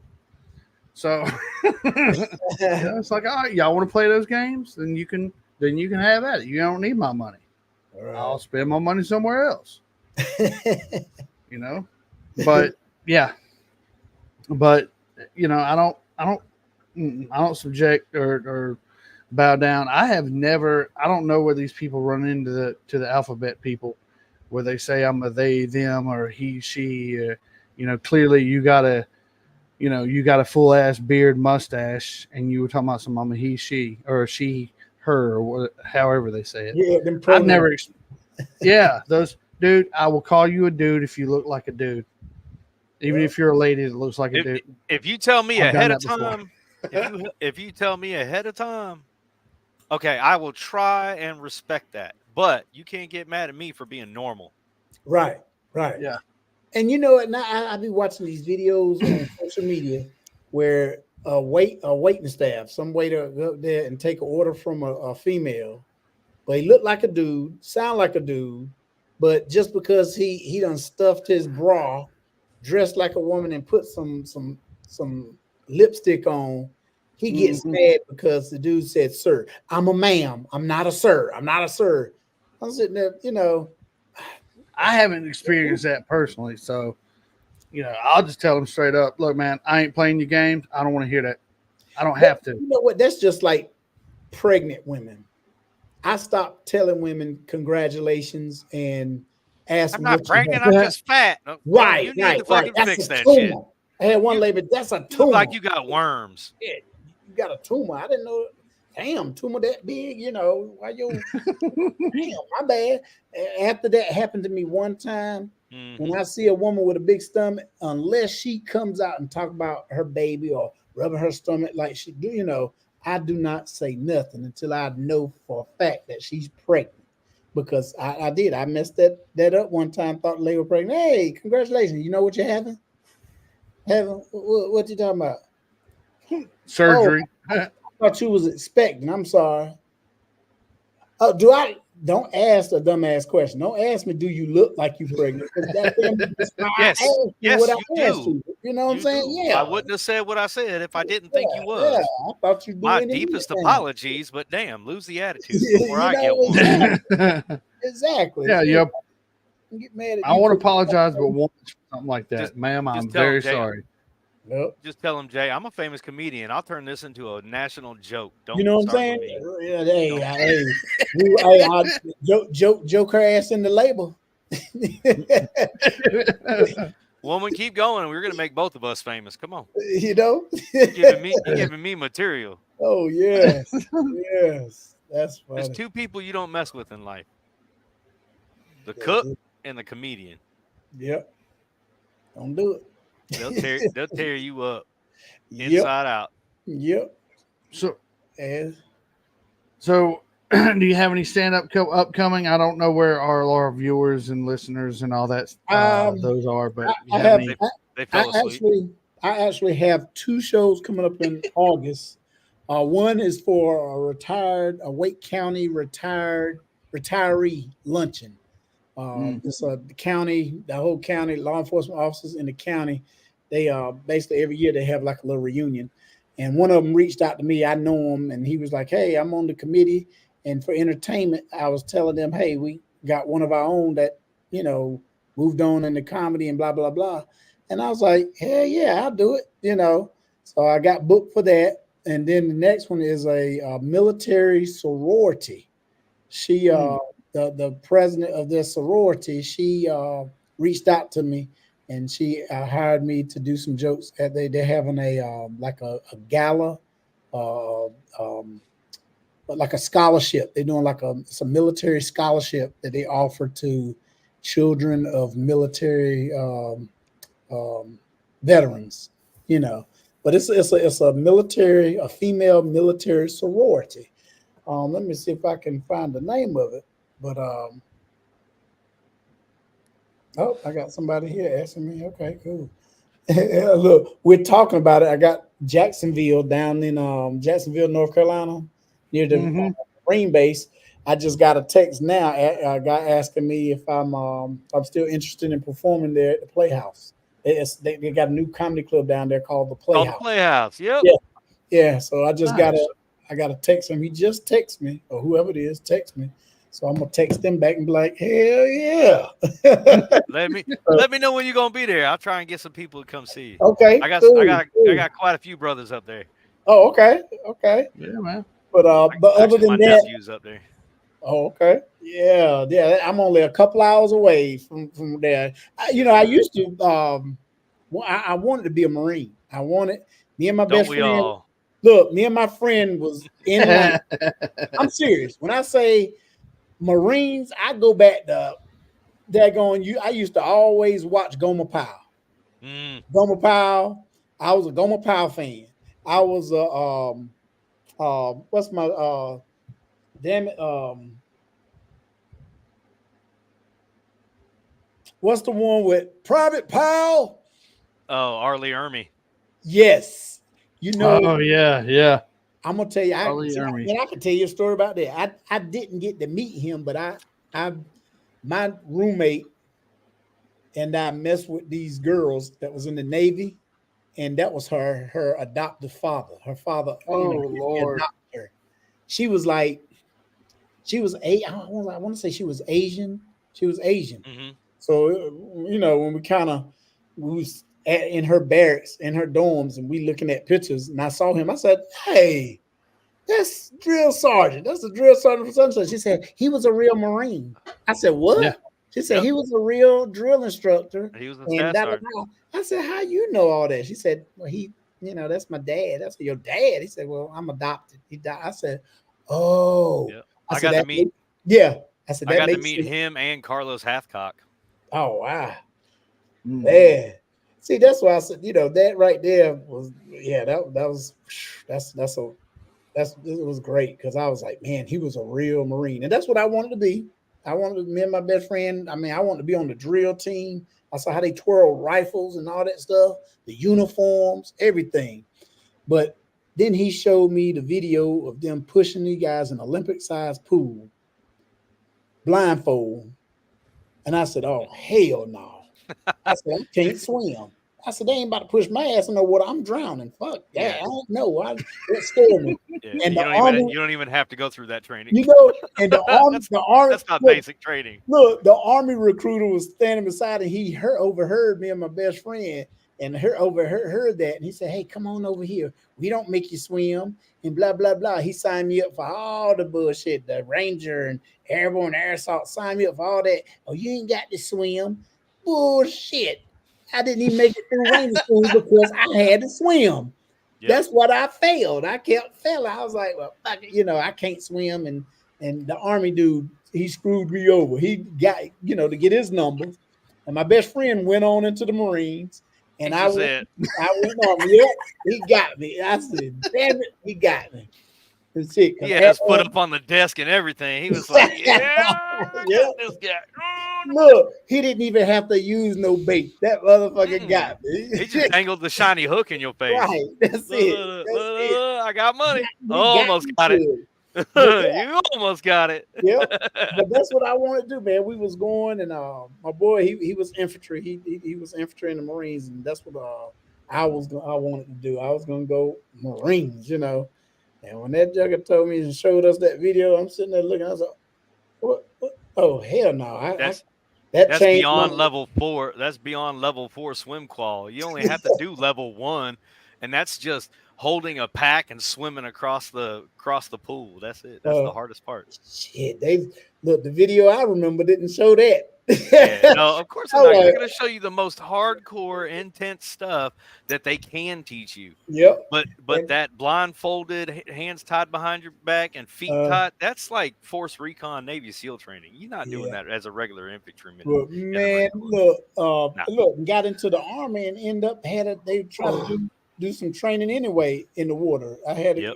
I had on PT outfit, winter PT Lucky. with boots, and they took our hat, and our hat back in the day had a little flap Yep. on the inside that it can cover your ears and everything. We would The turn winter it cap. backwards. It would be a blindfold. And Yep. you have your dummy weapon with 550 cord tied to it, and you got your LBE on. Yep. It's tied Rubber to your duck. LBE, and you jump in. You had to step off the damn board, whoosh, go down, come Yep. up, and you had to hold your weapon up out of the water, and you had to side stroke to the side. I couldn't Yep. do that shit to save my life. Yep.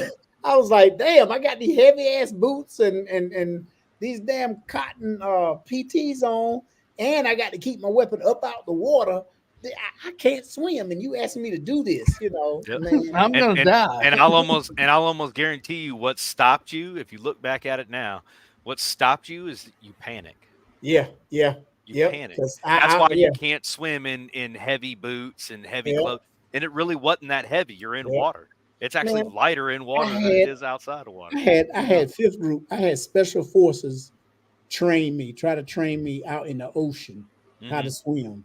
Mm-hmm. They had some guy. I had a Navy SEAL guy. They call him a frog man. He had the flip. He had he had scuba. He had all the stuff, and he would go out and try to teach me how to swim. And I still, man, the dude. Had a guy. He took his pants off. We're in the ocean now. He took his pants off and made a flotation and blew it up and made a flotation device. He taught me how to do that, and I'm sitting there looking at him. I said I could do that shit in the shallow end, but he was going way out there. He was going way out in the water. I was like, nah, man, I ain't gonna try it. Be my luck. My flotation device will go flat while I'm out there, and I drown. I said, nah. Yep. That's one of the things I used to teach in a local survival school that we had. Was I would teach things like that I learned in the military that other people had forgotten. They'd be like, "Oh yeah, you remember how to do that? Psh, I used to teach that in the military. Come on, let me show you." It's funny because I still, man, where I'm from, we have a guy, older guy. He's a retired trooper. He's a retired. Well, I don't think he retired, but he did a lot of time in the military. His son, me and his son, we graduated together. But he owned a GI Joe. He got a store, big Army surplus store, GI Joe.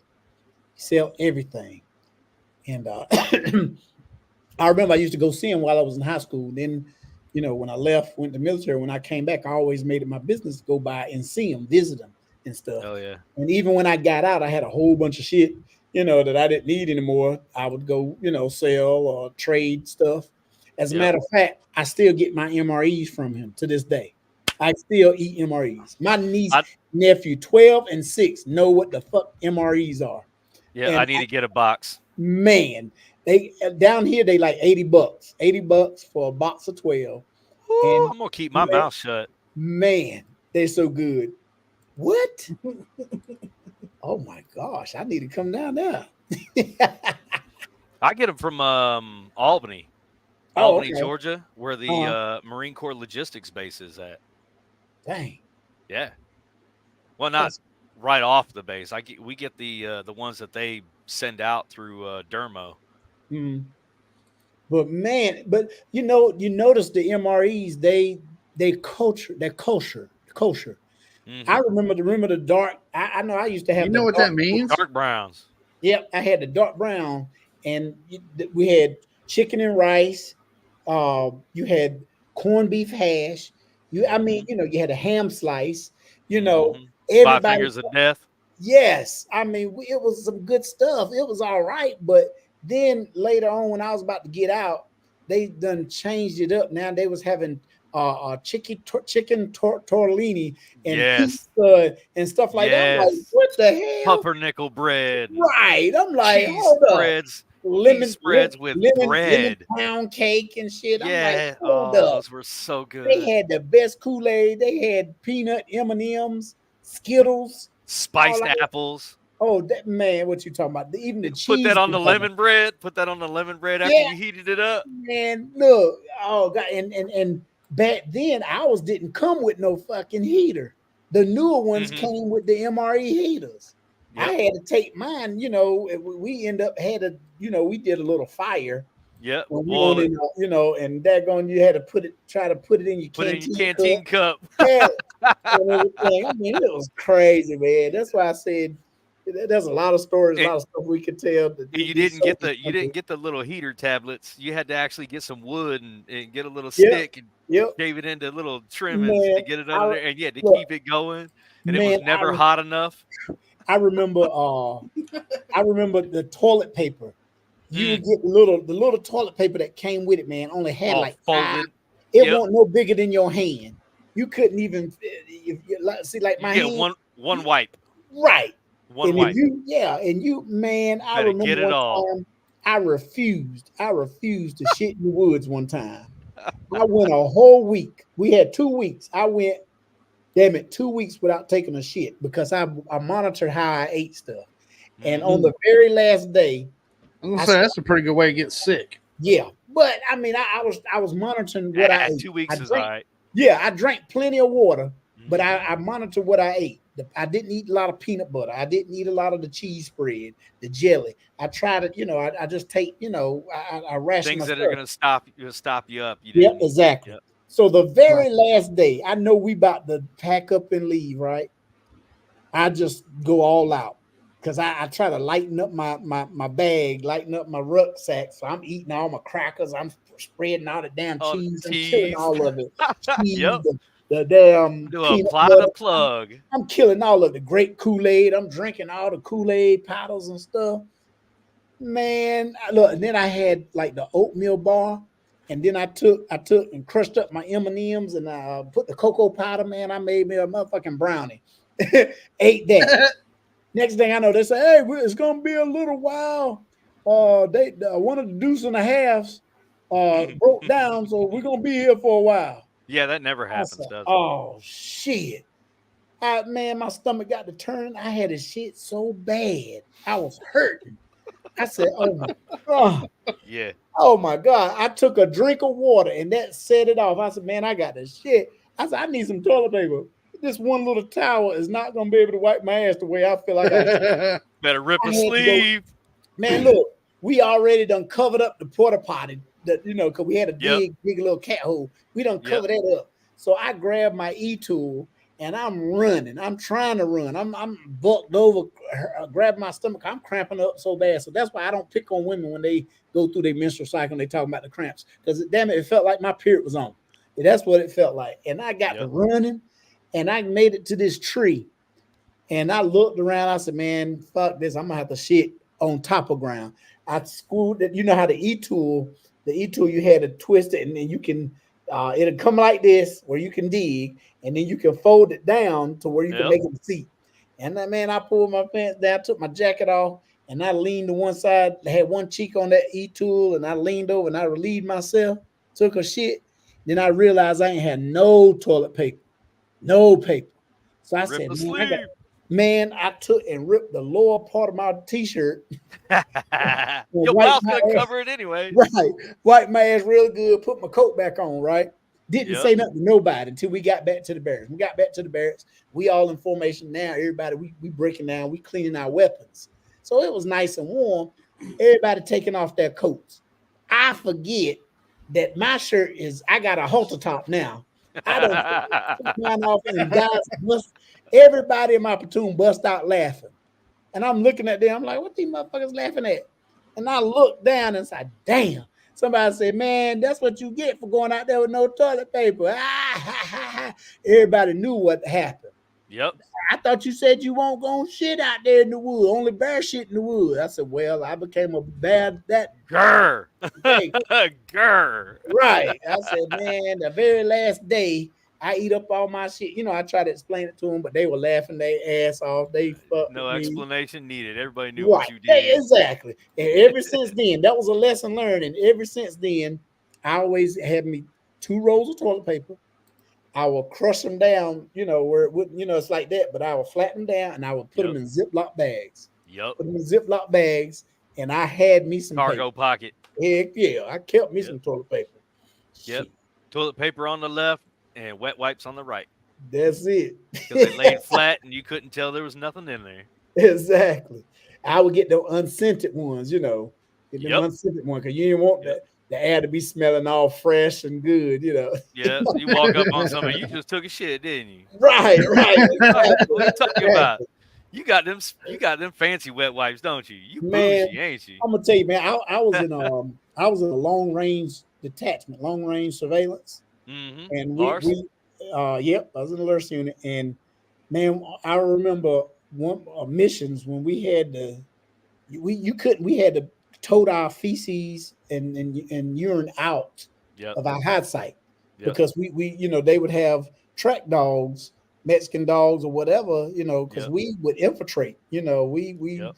would infiltrate Mexico and stuff, and they would have, you know, they're trying to smuggle drugs in and smuggle people in the country, and that's where I got shot at too. We got shot at at a little. Damn, you got shot.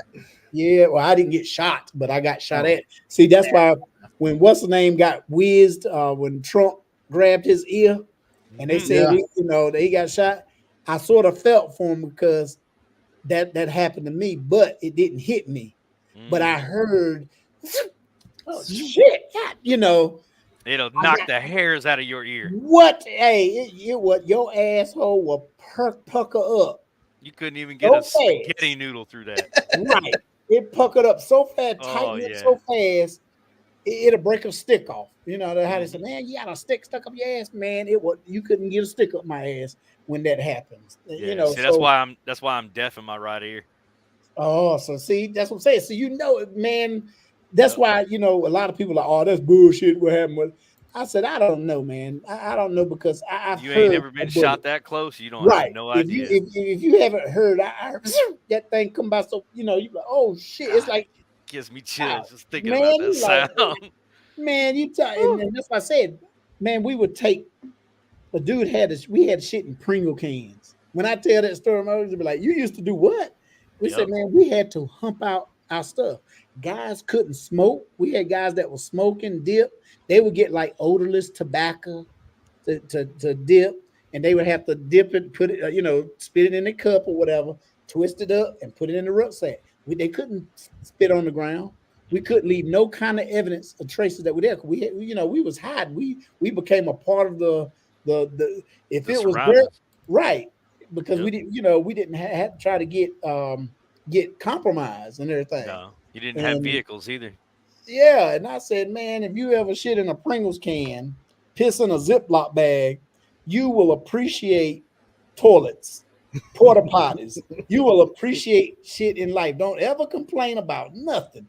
If you didn't ever had to go through that, ever had to do that, and some people go out to a concert in like an amphitheater where where the porta potties are out on the back lot, sitting out in the sun. You see all these people complaining about the smell when they go in there.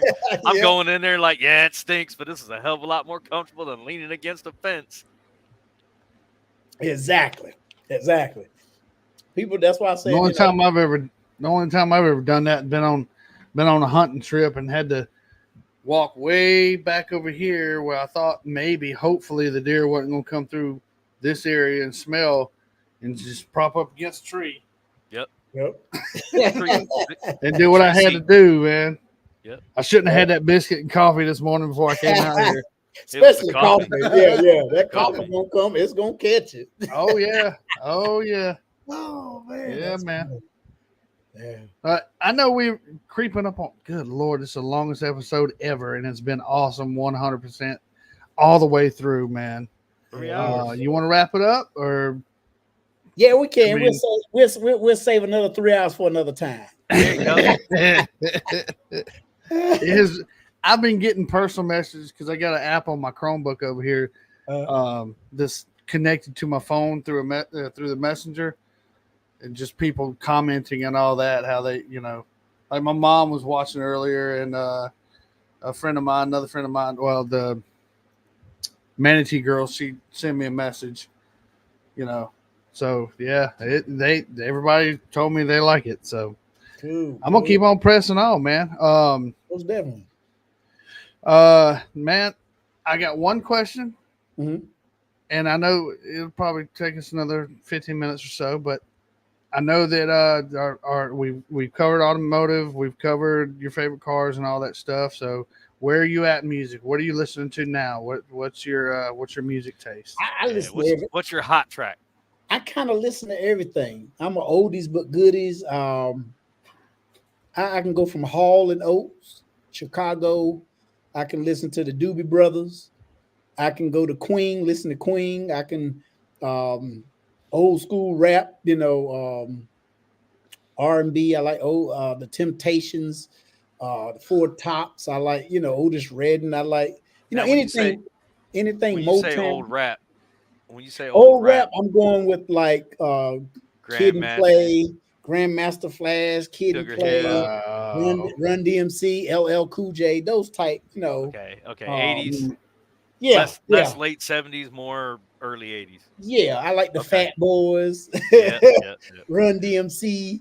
That's what I grew up with was the Fat a Boys. lot of hip. Oh, Yeah, I grew up with a lot of hip hop because I grew up in South Cali, in San Diego, and in the early 80s, and breakdancing was all the thing back then. Oh my gosh! So I learned at a very young age how to breakdance. I started doing that when I was around 3 or 4.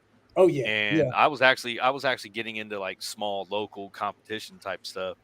One little crew would put together a competition, and all the other crews would show up, and then you'd have some random people that would show up too, and I was one of them, and I ended up joining a neighborhood group of other kids that were doing it too.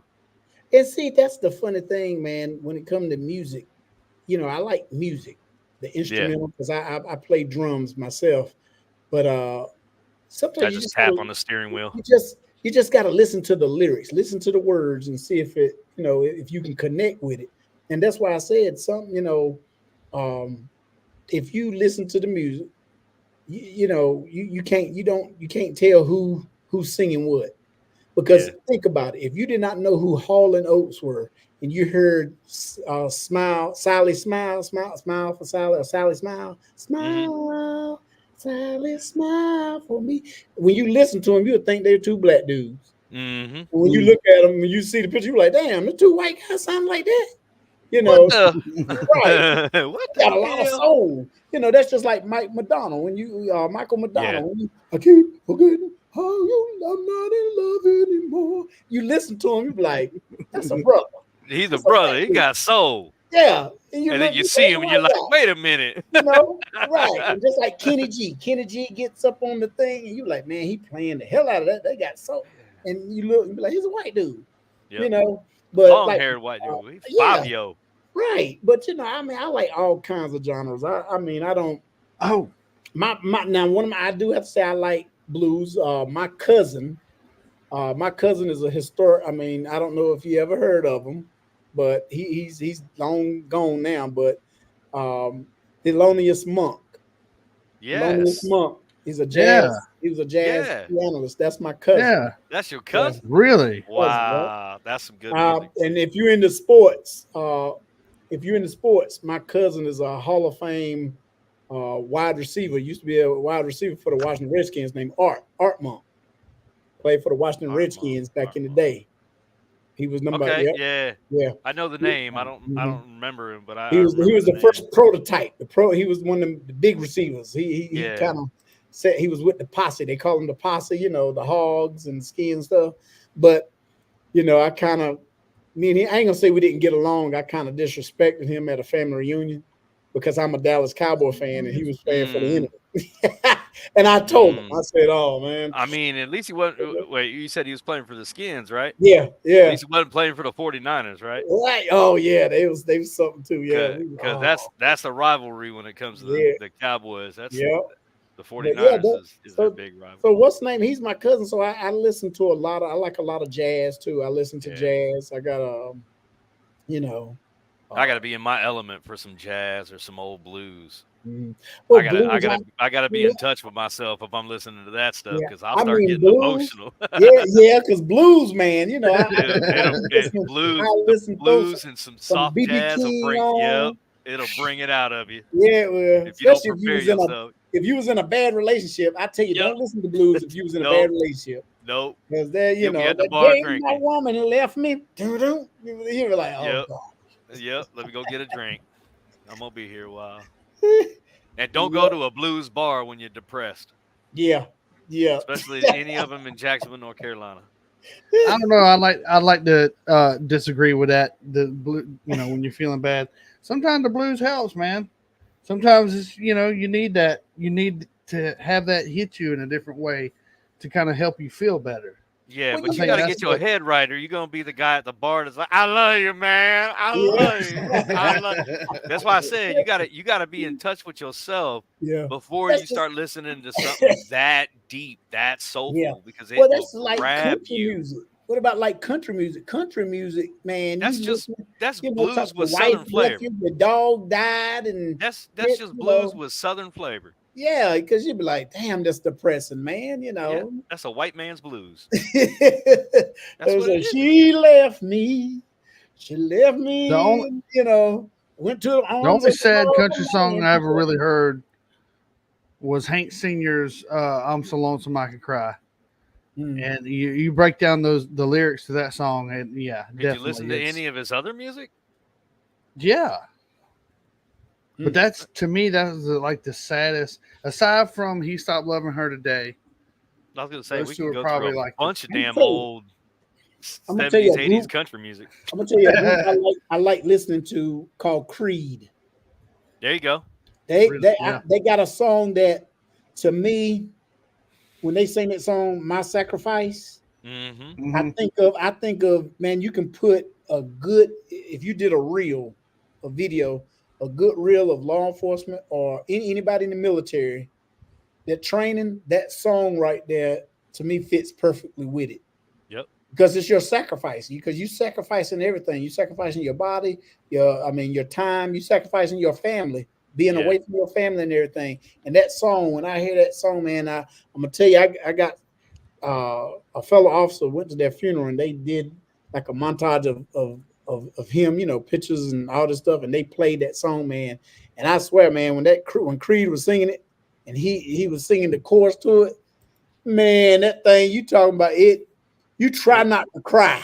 it'll grab you. Man, it'll pull all the snot and tears out your ass. I was like, God. Yep.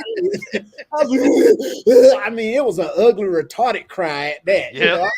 You can't control it. and it's You just all fun. You think your ass just walked out the gas chamber. Yep. You would have rather shit yourself in Right, public right. I'd than rather to go through somebody that. say, did you shit yourself? I'd rather for them to say that than see the tears, my The nose, ugly mouth, all cry. that shit came all in my Yep. face, all on my.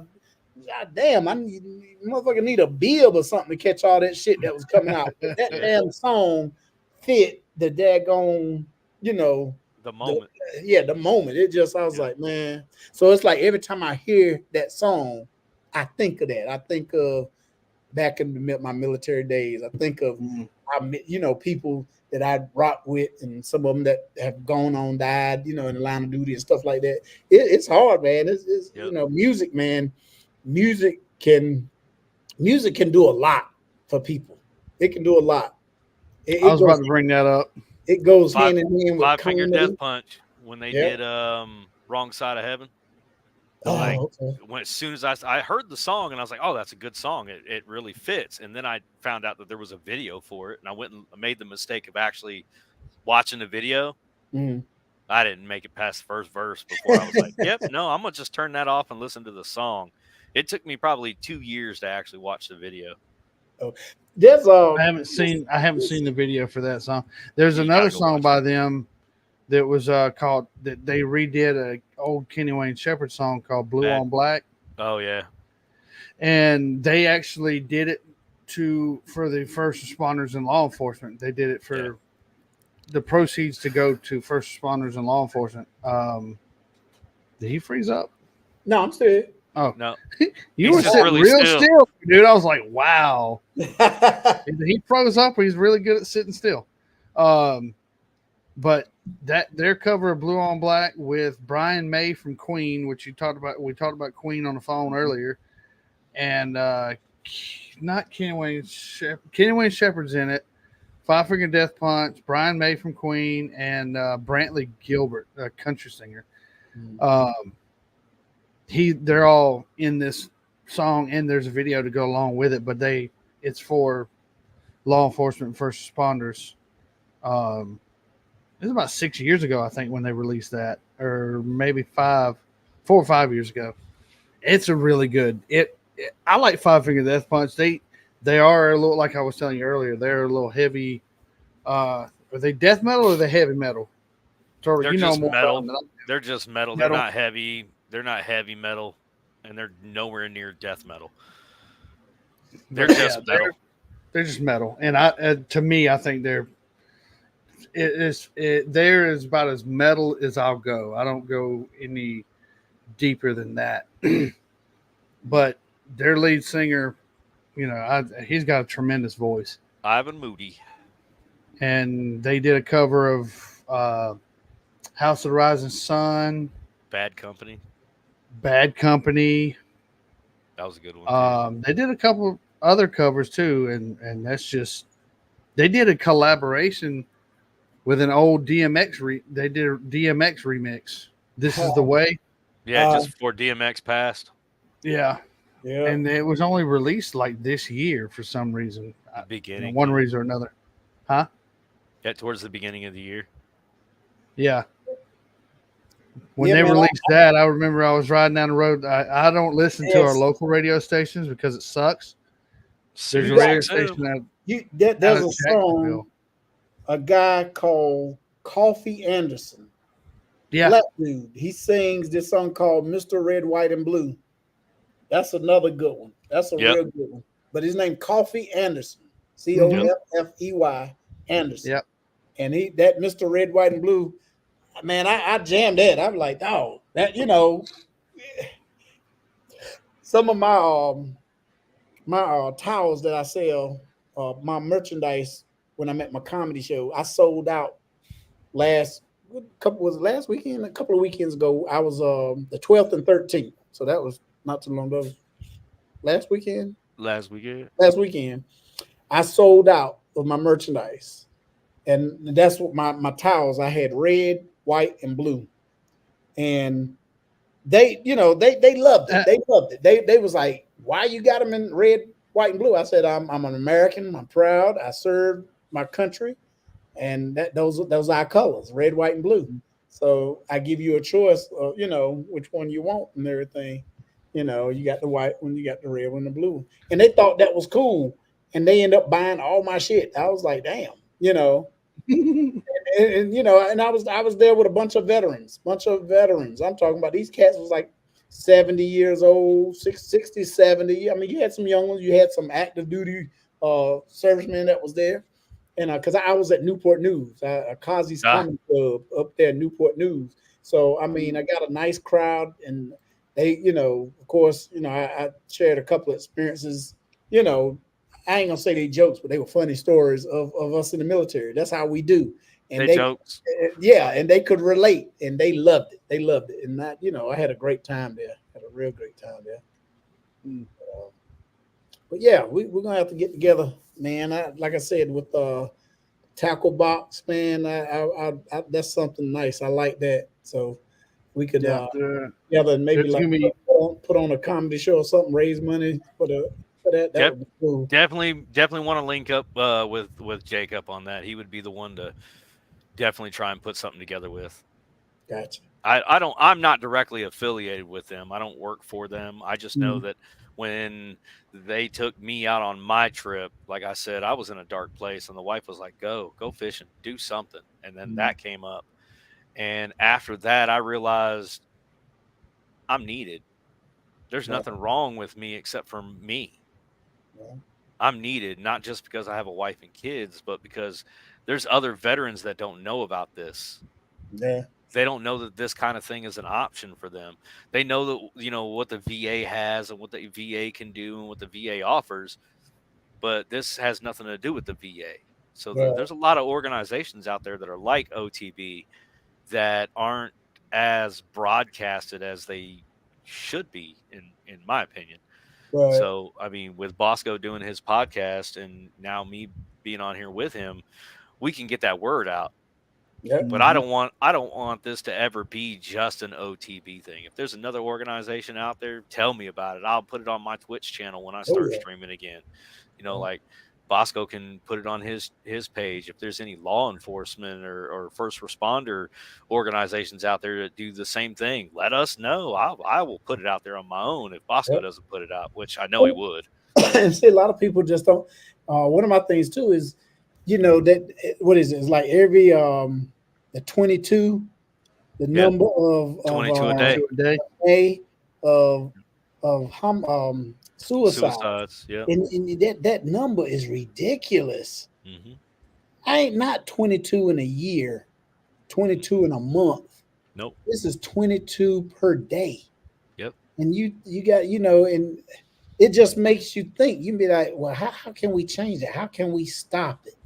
What is really going on? Why, especially, a lot of people, especially Vietnam era, when those guys came back from Vietnam, I know they caught hell. I know they caught hell. To be honest, I mean, there's no way I could sit here and say, I had it rougher than the guys that was back then, that era. Because when those guys came back, a lot of them was still fighting here in the United States. The country they went to fight for or was fighting for, when they came back home, they was fighting to get food, to provide for their families, to get a job.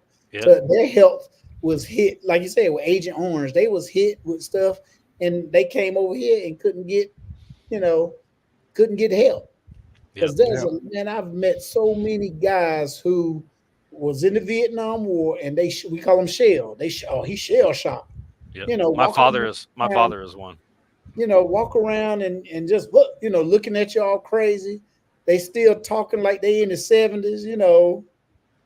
You're like, what? Yeah, them Viet Cong. What? Who? Yep. You just, you're like, man, he ain't right. But I understand him because I'm military.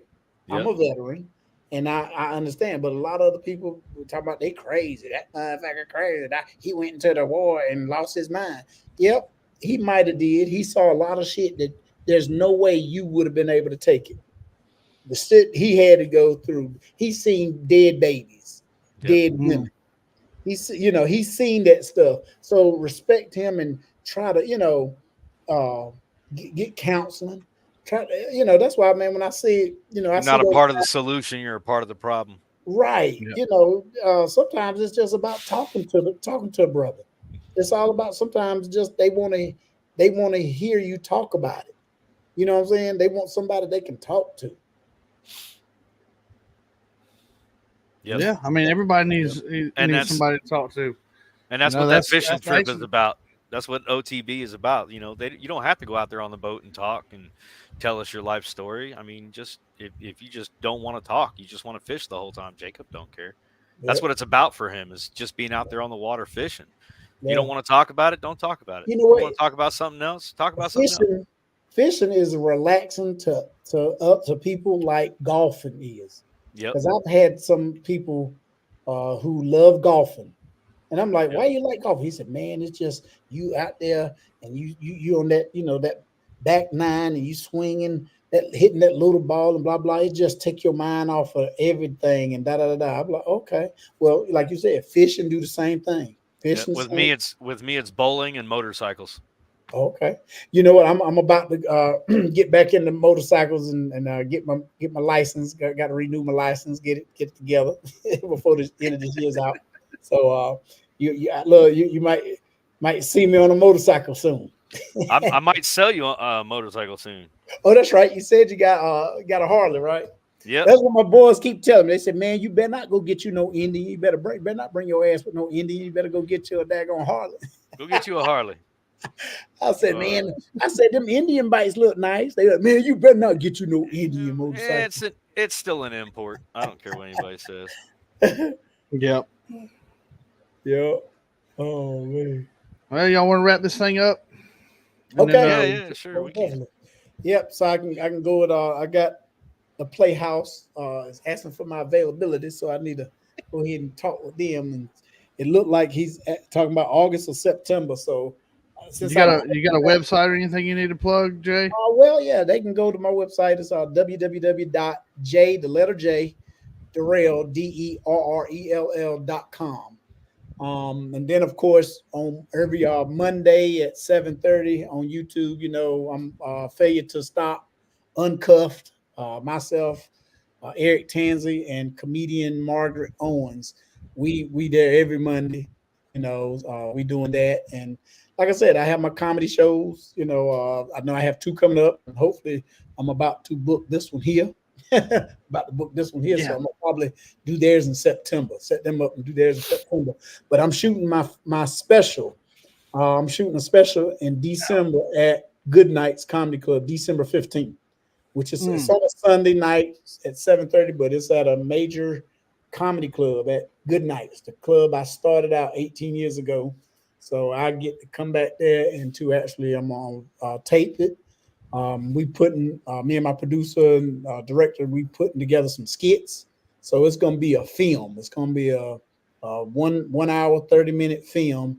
Probably 45 minutes of it will be me doing stand up, and the other 30 minutes will be you know, skits. I'm gonna come up with some funny skits, like a story. It's gonna be a story, a movie. Yeah. You know, it's gonna be a little different. You know, I haven't decided what jokes I'm gonna use to actually do the skits, but it's gonna be good. And what I'm gonna do is once we do it, I'm gonna pitch it to all the networks. Hell, I might just stream it on YouTube. Do like my friend Ali Sadiq.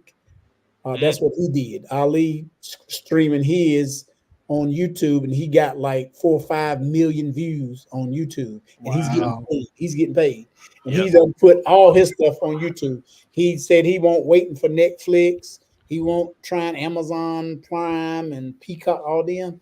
He did it on YouTube, and it's working excellent for him. Nice. Yep. You got to be able to draw attention to it. Yeah. Or you got to be really good at whatever you're doing. Yep.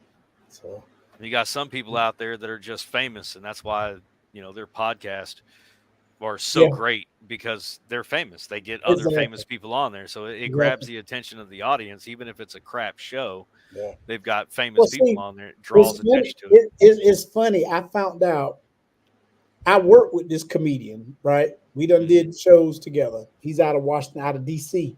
He's originally from Carolina. He got family in Carolina. And we done a couple of shows together. We're friends on all the social medias. Hell, I got his personal number because, you know, again, we work together and all that. Well, I went and found out. What I tell you, my great grandfather was a Civil War veteran. So what happened at the cemetery plot, they had to redo all the veterans who was in that family cemetery. They had to redo all their headstones. So the president of the United States gave us a plaque, all the family members who, you know, represented that veteran, and they bought them a new headstone, had a new headstone. So they did that. And we had a banquet, and they called us up, and come to find out, at that banquet they announced me. I didn't think they were going to do it because I'm like, I ain't nobody, I ain't famous, and they announced me. So, yep, the great grandson of Lafayette Edwards, Derrel White, and I came up there. He is a comedian. He tell jokes. He is very funny and blah, blah, blah. So some of the family was sitting around, oh, okay, that's our cousin. So they got to talking to me afterwards. And one of them came up to me and she said, you got a famous cousin who's a comedian too. You might have ran into him. And I said, I got a famous cousin who's a comedian. I said, who? Because I know a lot of comedians and stuff. Maybe and maybe a she few. said, Pierre Edwards. You know Pierre. I said, Pierre? I said, light-skinned Pierre up in D.C. who played in BAPS, who kissed my, who I love to death, Halle Berry. He was like, yeah, that's him. I said, that's my cousin. I said, I got his phone number. I said, we did shows together. She said, yep. His daddy, his daddy passed away, but my brother, his uncle is right over there. And she called him Robert, come here. And Robert come over, and Robert looked just like Pierre, looked just like him. Just he was dark skinned. Right. And I looked, and I said, what? I said, he said, yeah, Pierre, my nephew, that was my brother's son. And he flipped the phone, and he had a flip phone. He get a little flip phone, and he started going through pictures. And wow. I said, I know Pierre, and come to find out we're related. And I didn't put two and two together because I found out my great-great-great-grandfather last name was Edwards. Pierre last name is Edwards. So I was like, I be damn. We up in here and didn't know. We was in Snow Hill, a place Small world. Snow Hill, North Carolina. So I called him up. I said, hey, dude. I said, did you know we related?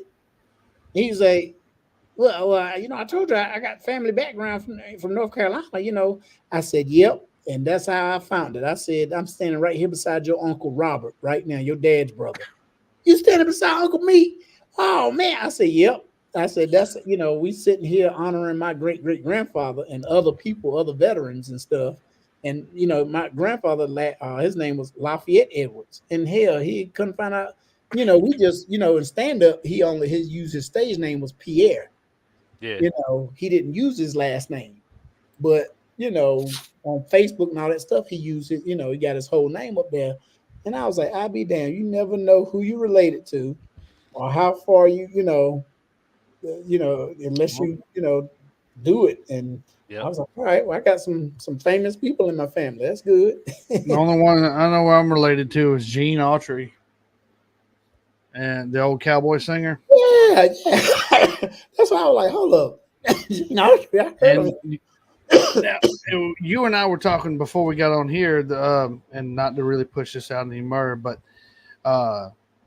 Carol O'Connor, and then he went to In the Heat of the Night. Oh yeah, in the 80s, remember? Oh yeah. The dude that played Bubba Skinner. Yeah. His name was his last name Carlos Autry. Yeah. Alan Autry. Yeah. Yeah. But he's an Autry boy too. Yeah. Bubba Skinner. Yeah. Yeah, he's from like Alabama, right? Ain't he from down in Alabama? Because he played football. Yeah. He played hell, I'd have to look it up. But yeah, I like Bubba. Boy too. Yeah, he's a country boy, old Bubba. Look, that's what made me want to really become a police officer. Was watching In the Heat of the Night. I wanted to be Virgil Tibbs. They call me Mr. Tibbs. I actually saw those. It's been a long time since I watched those movies. Oh, but man. In the Heat of the Night, and then the movies. The next one, they call me Mr. Yeah, the movies. Those were with Sidney Poitier, and the series that Carol O'Connor did. That's what Howard Rowland played them. The series. Yep. I loved all of it. I feel so uncultured. Yeah. I didn't watch a lot of TV as a kid. I was outside playing, and I lived in the cities. Oh, well, I mean, I did too, but we stayed. I had to during the summer. I had my little brother, so it wasn't like I was just gonna hop on my bicycle and ride across. I was a baby, ride around everywhere. So, and he's 10 years younger than I am, but so I'd sit at home and watch In the Heat of the Night during the summer school breaks, and when I get home from school or be home sick from school, watching In the Heat of the Night. You can still catch it on TV sometimes. If I watched any TV from the time I can remember, the time now, if I'm actually sitting watching TV, it's probably old school cartoons. The stuff we remember as kids: G.I. Joe, the Thundercats, all of them, Voltron, all the old school cartoons that we grew up. Bugs Bunny, the original Bugs Bunny stuff. Popeye. I've got all of that downloaded on a 4 terabyte hard drive. It's nothing but old school movies and stuff from like the 90s and later or earlier. Well, let's go ahead and wrap this thing up, and we'll talk here in a minute briefly. So, anybody in North Carolina area or wants to go travel to the North Carolina area, y'all go see J Derrel stand-up comedy and watch them live on Monday night at 7 or 8, depending on how it falls. On Failure to Stop with J Derrel, Miss Margaret. I can't remember her last name. I know it's Miss Margaret. And Eric Tansey on Uncuffed. I have 2 birthday shout outs. One, my son Landon. His birthday was today. Happy birthday, Landon. And my brother Derek over there at Bad Dog Health and Fitness. Derek Sandifer. Today's his birthday as well. Happy birthday, D-Man. Anybody else out there who has a upcoming birthday this coming up week, happy birthday to you. Turtle, you got anything else? Love you. Mean it. Nothing other than the fact that, what did I read earlier? And I'll just throw this last joke out there. That, I pooped today. The fact that Keith Richards outlived Richard Simmons really kind of makes you question the health and fitness thing. Just saying. He was also into some different type of fitness too. So, right. Oh yeah, there's that. He was fitting as something else. Jay, man, thank you very much for coming on. I know we'll have to set aside another 3 hours or so to get on here. It has been fun the entire time. And I really get on really PlayStation and come play GTA with us.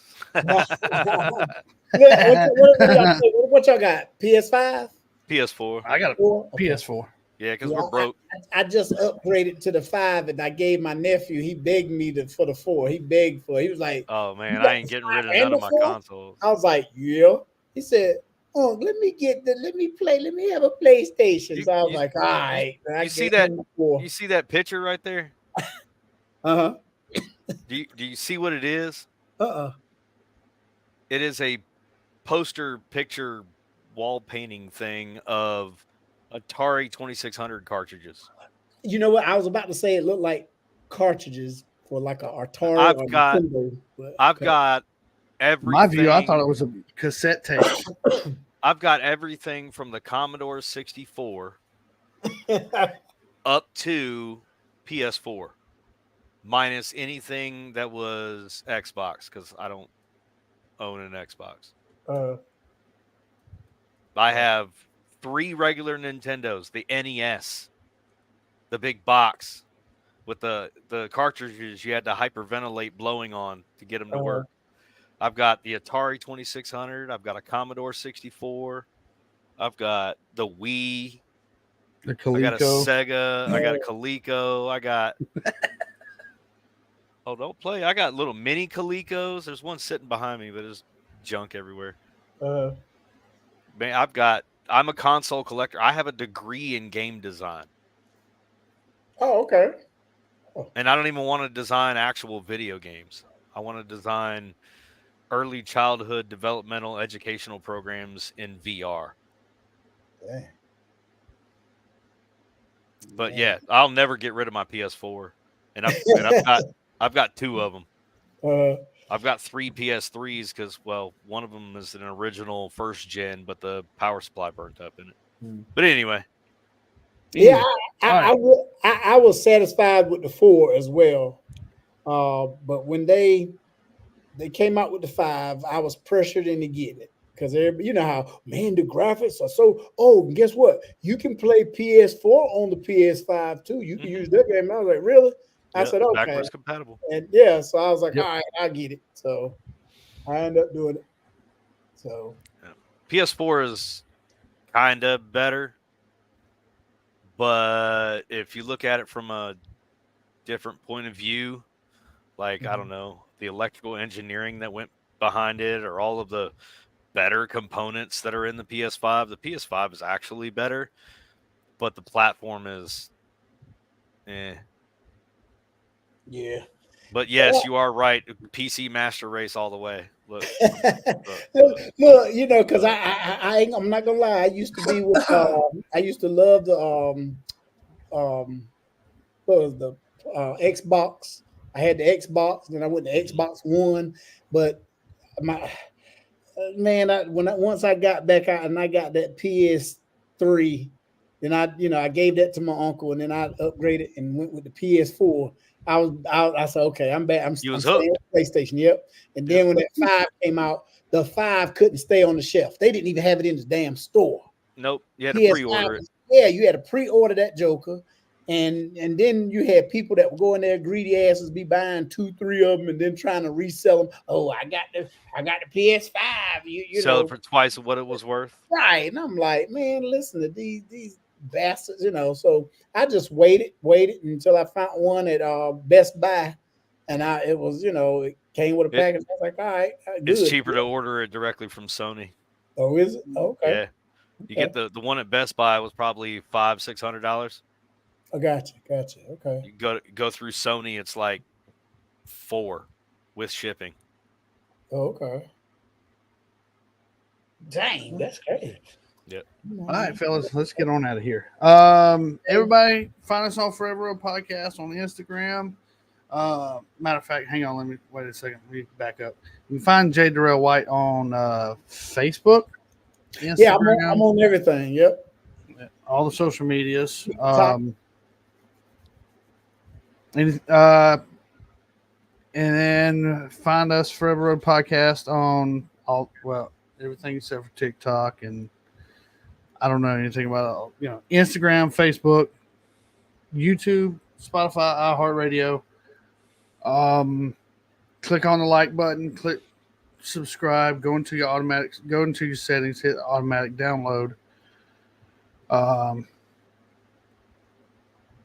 Check out the links for Operation Tackle Box will be on there as soon as I get everything edited and all that stuff.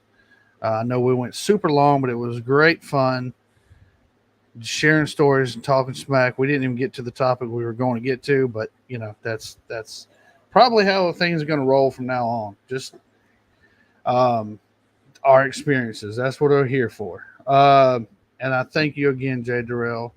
No problem at all. And Brother Turtle. And I know Boa left earlier, but thanks to him.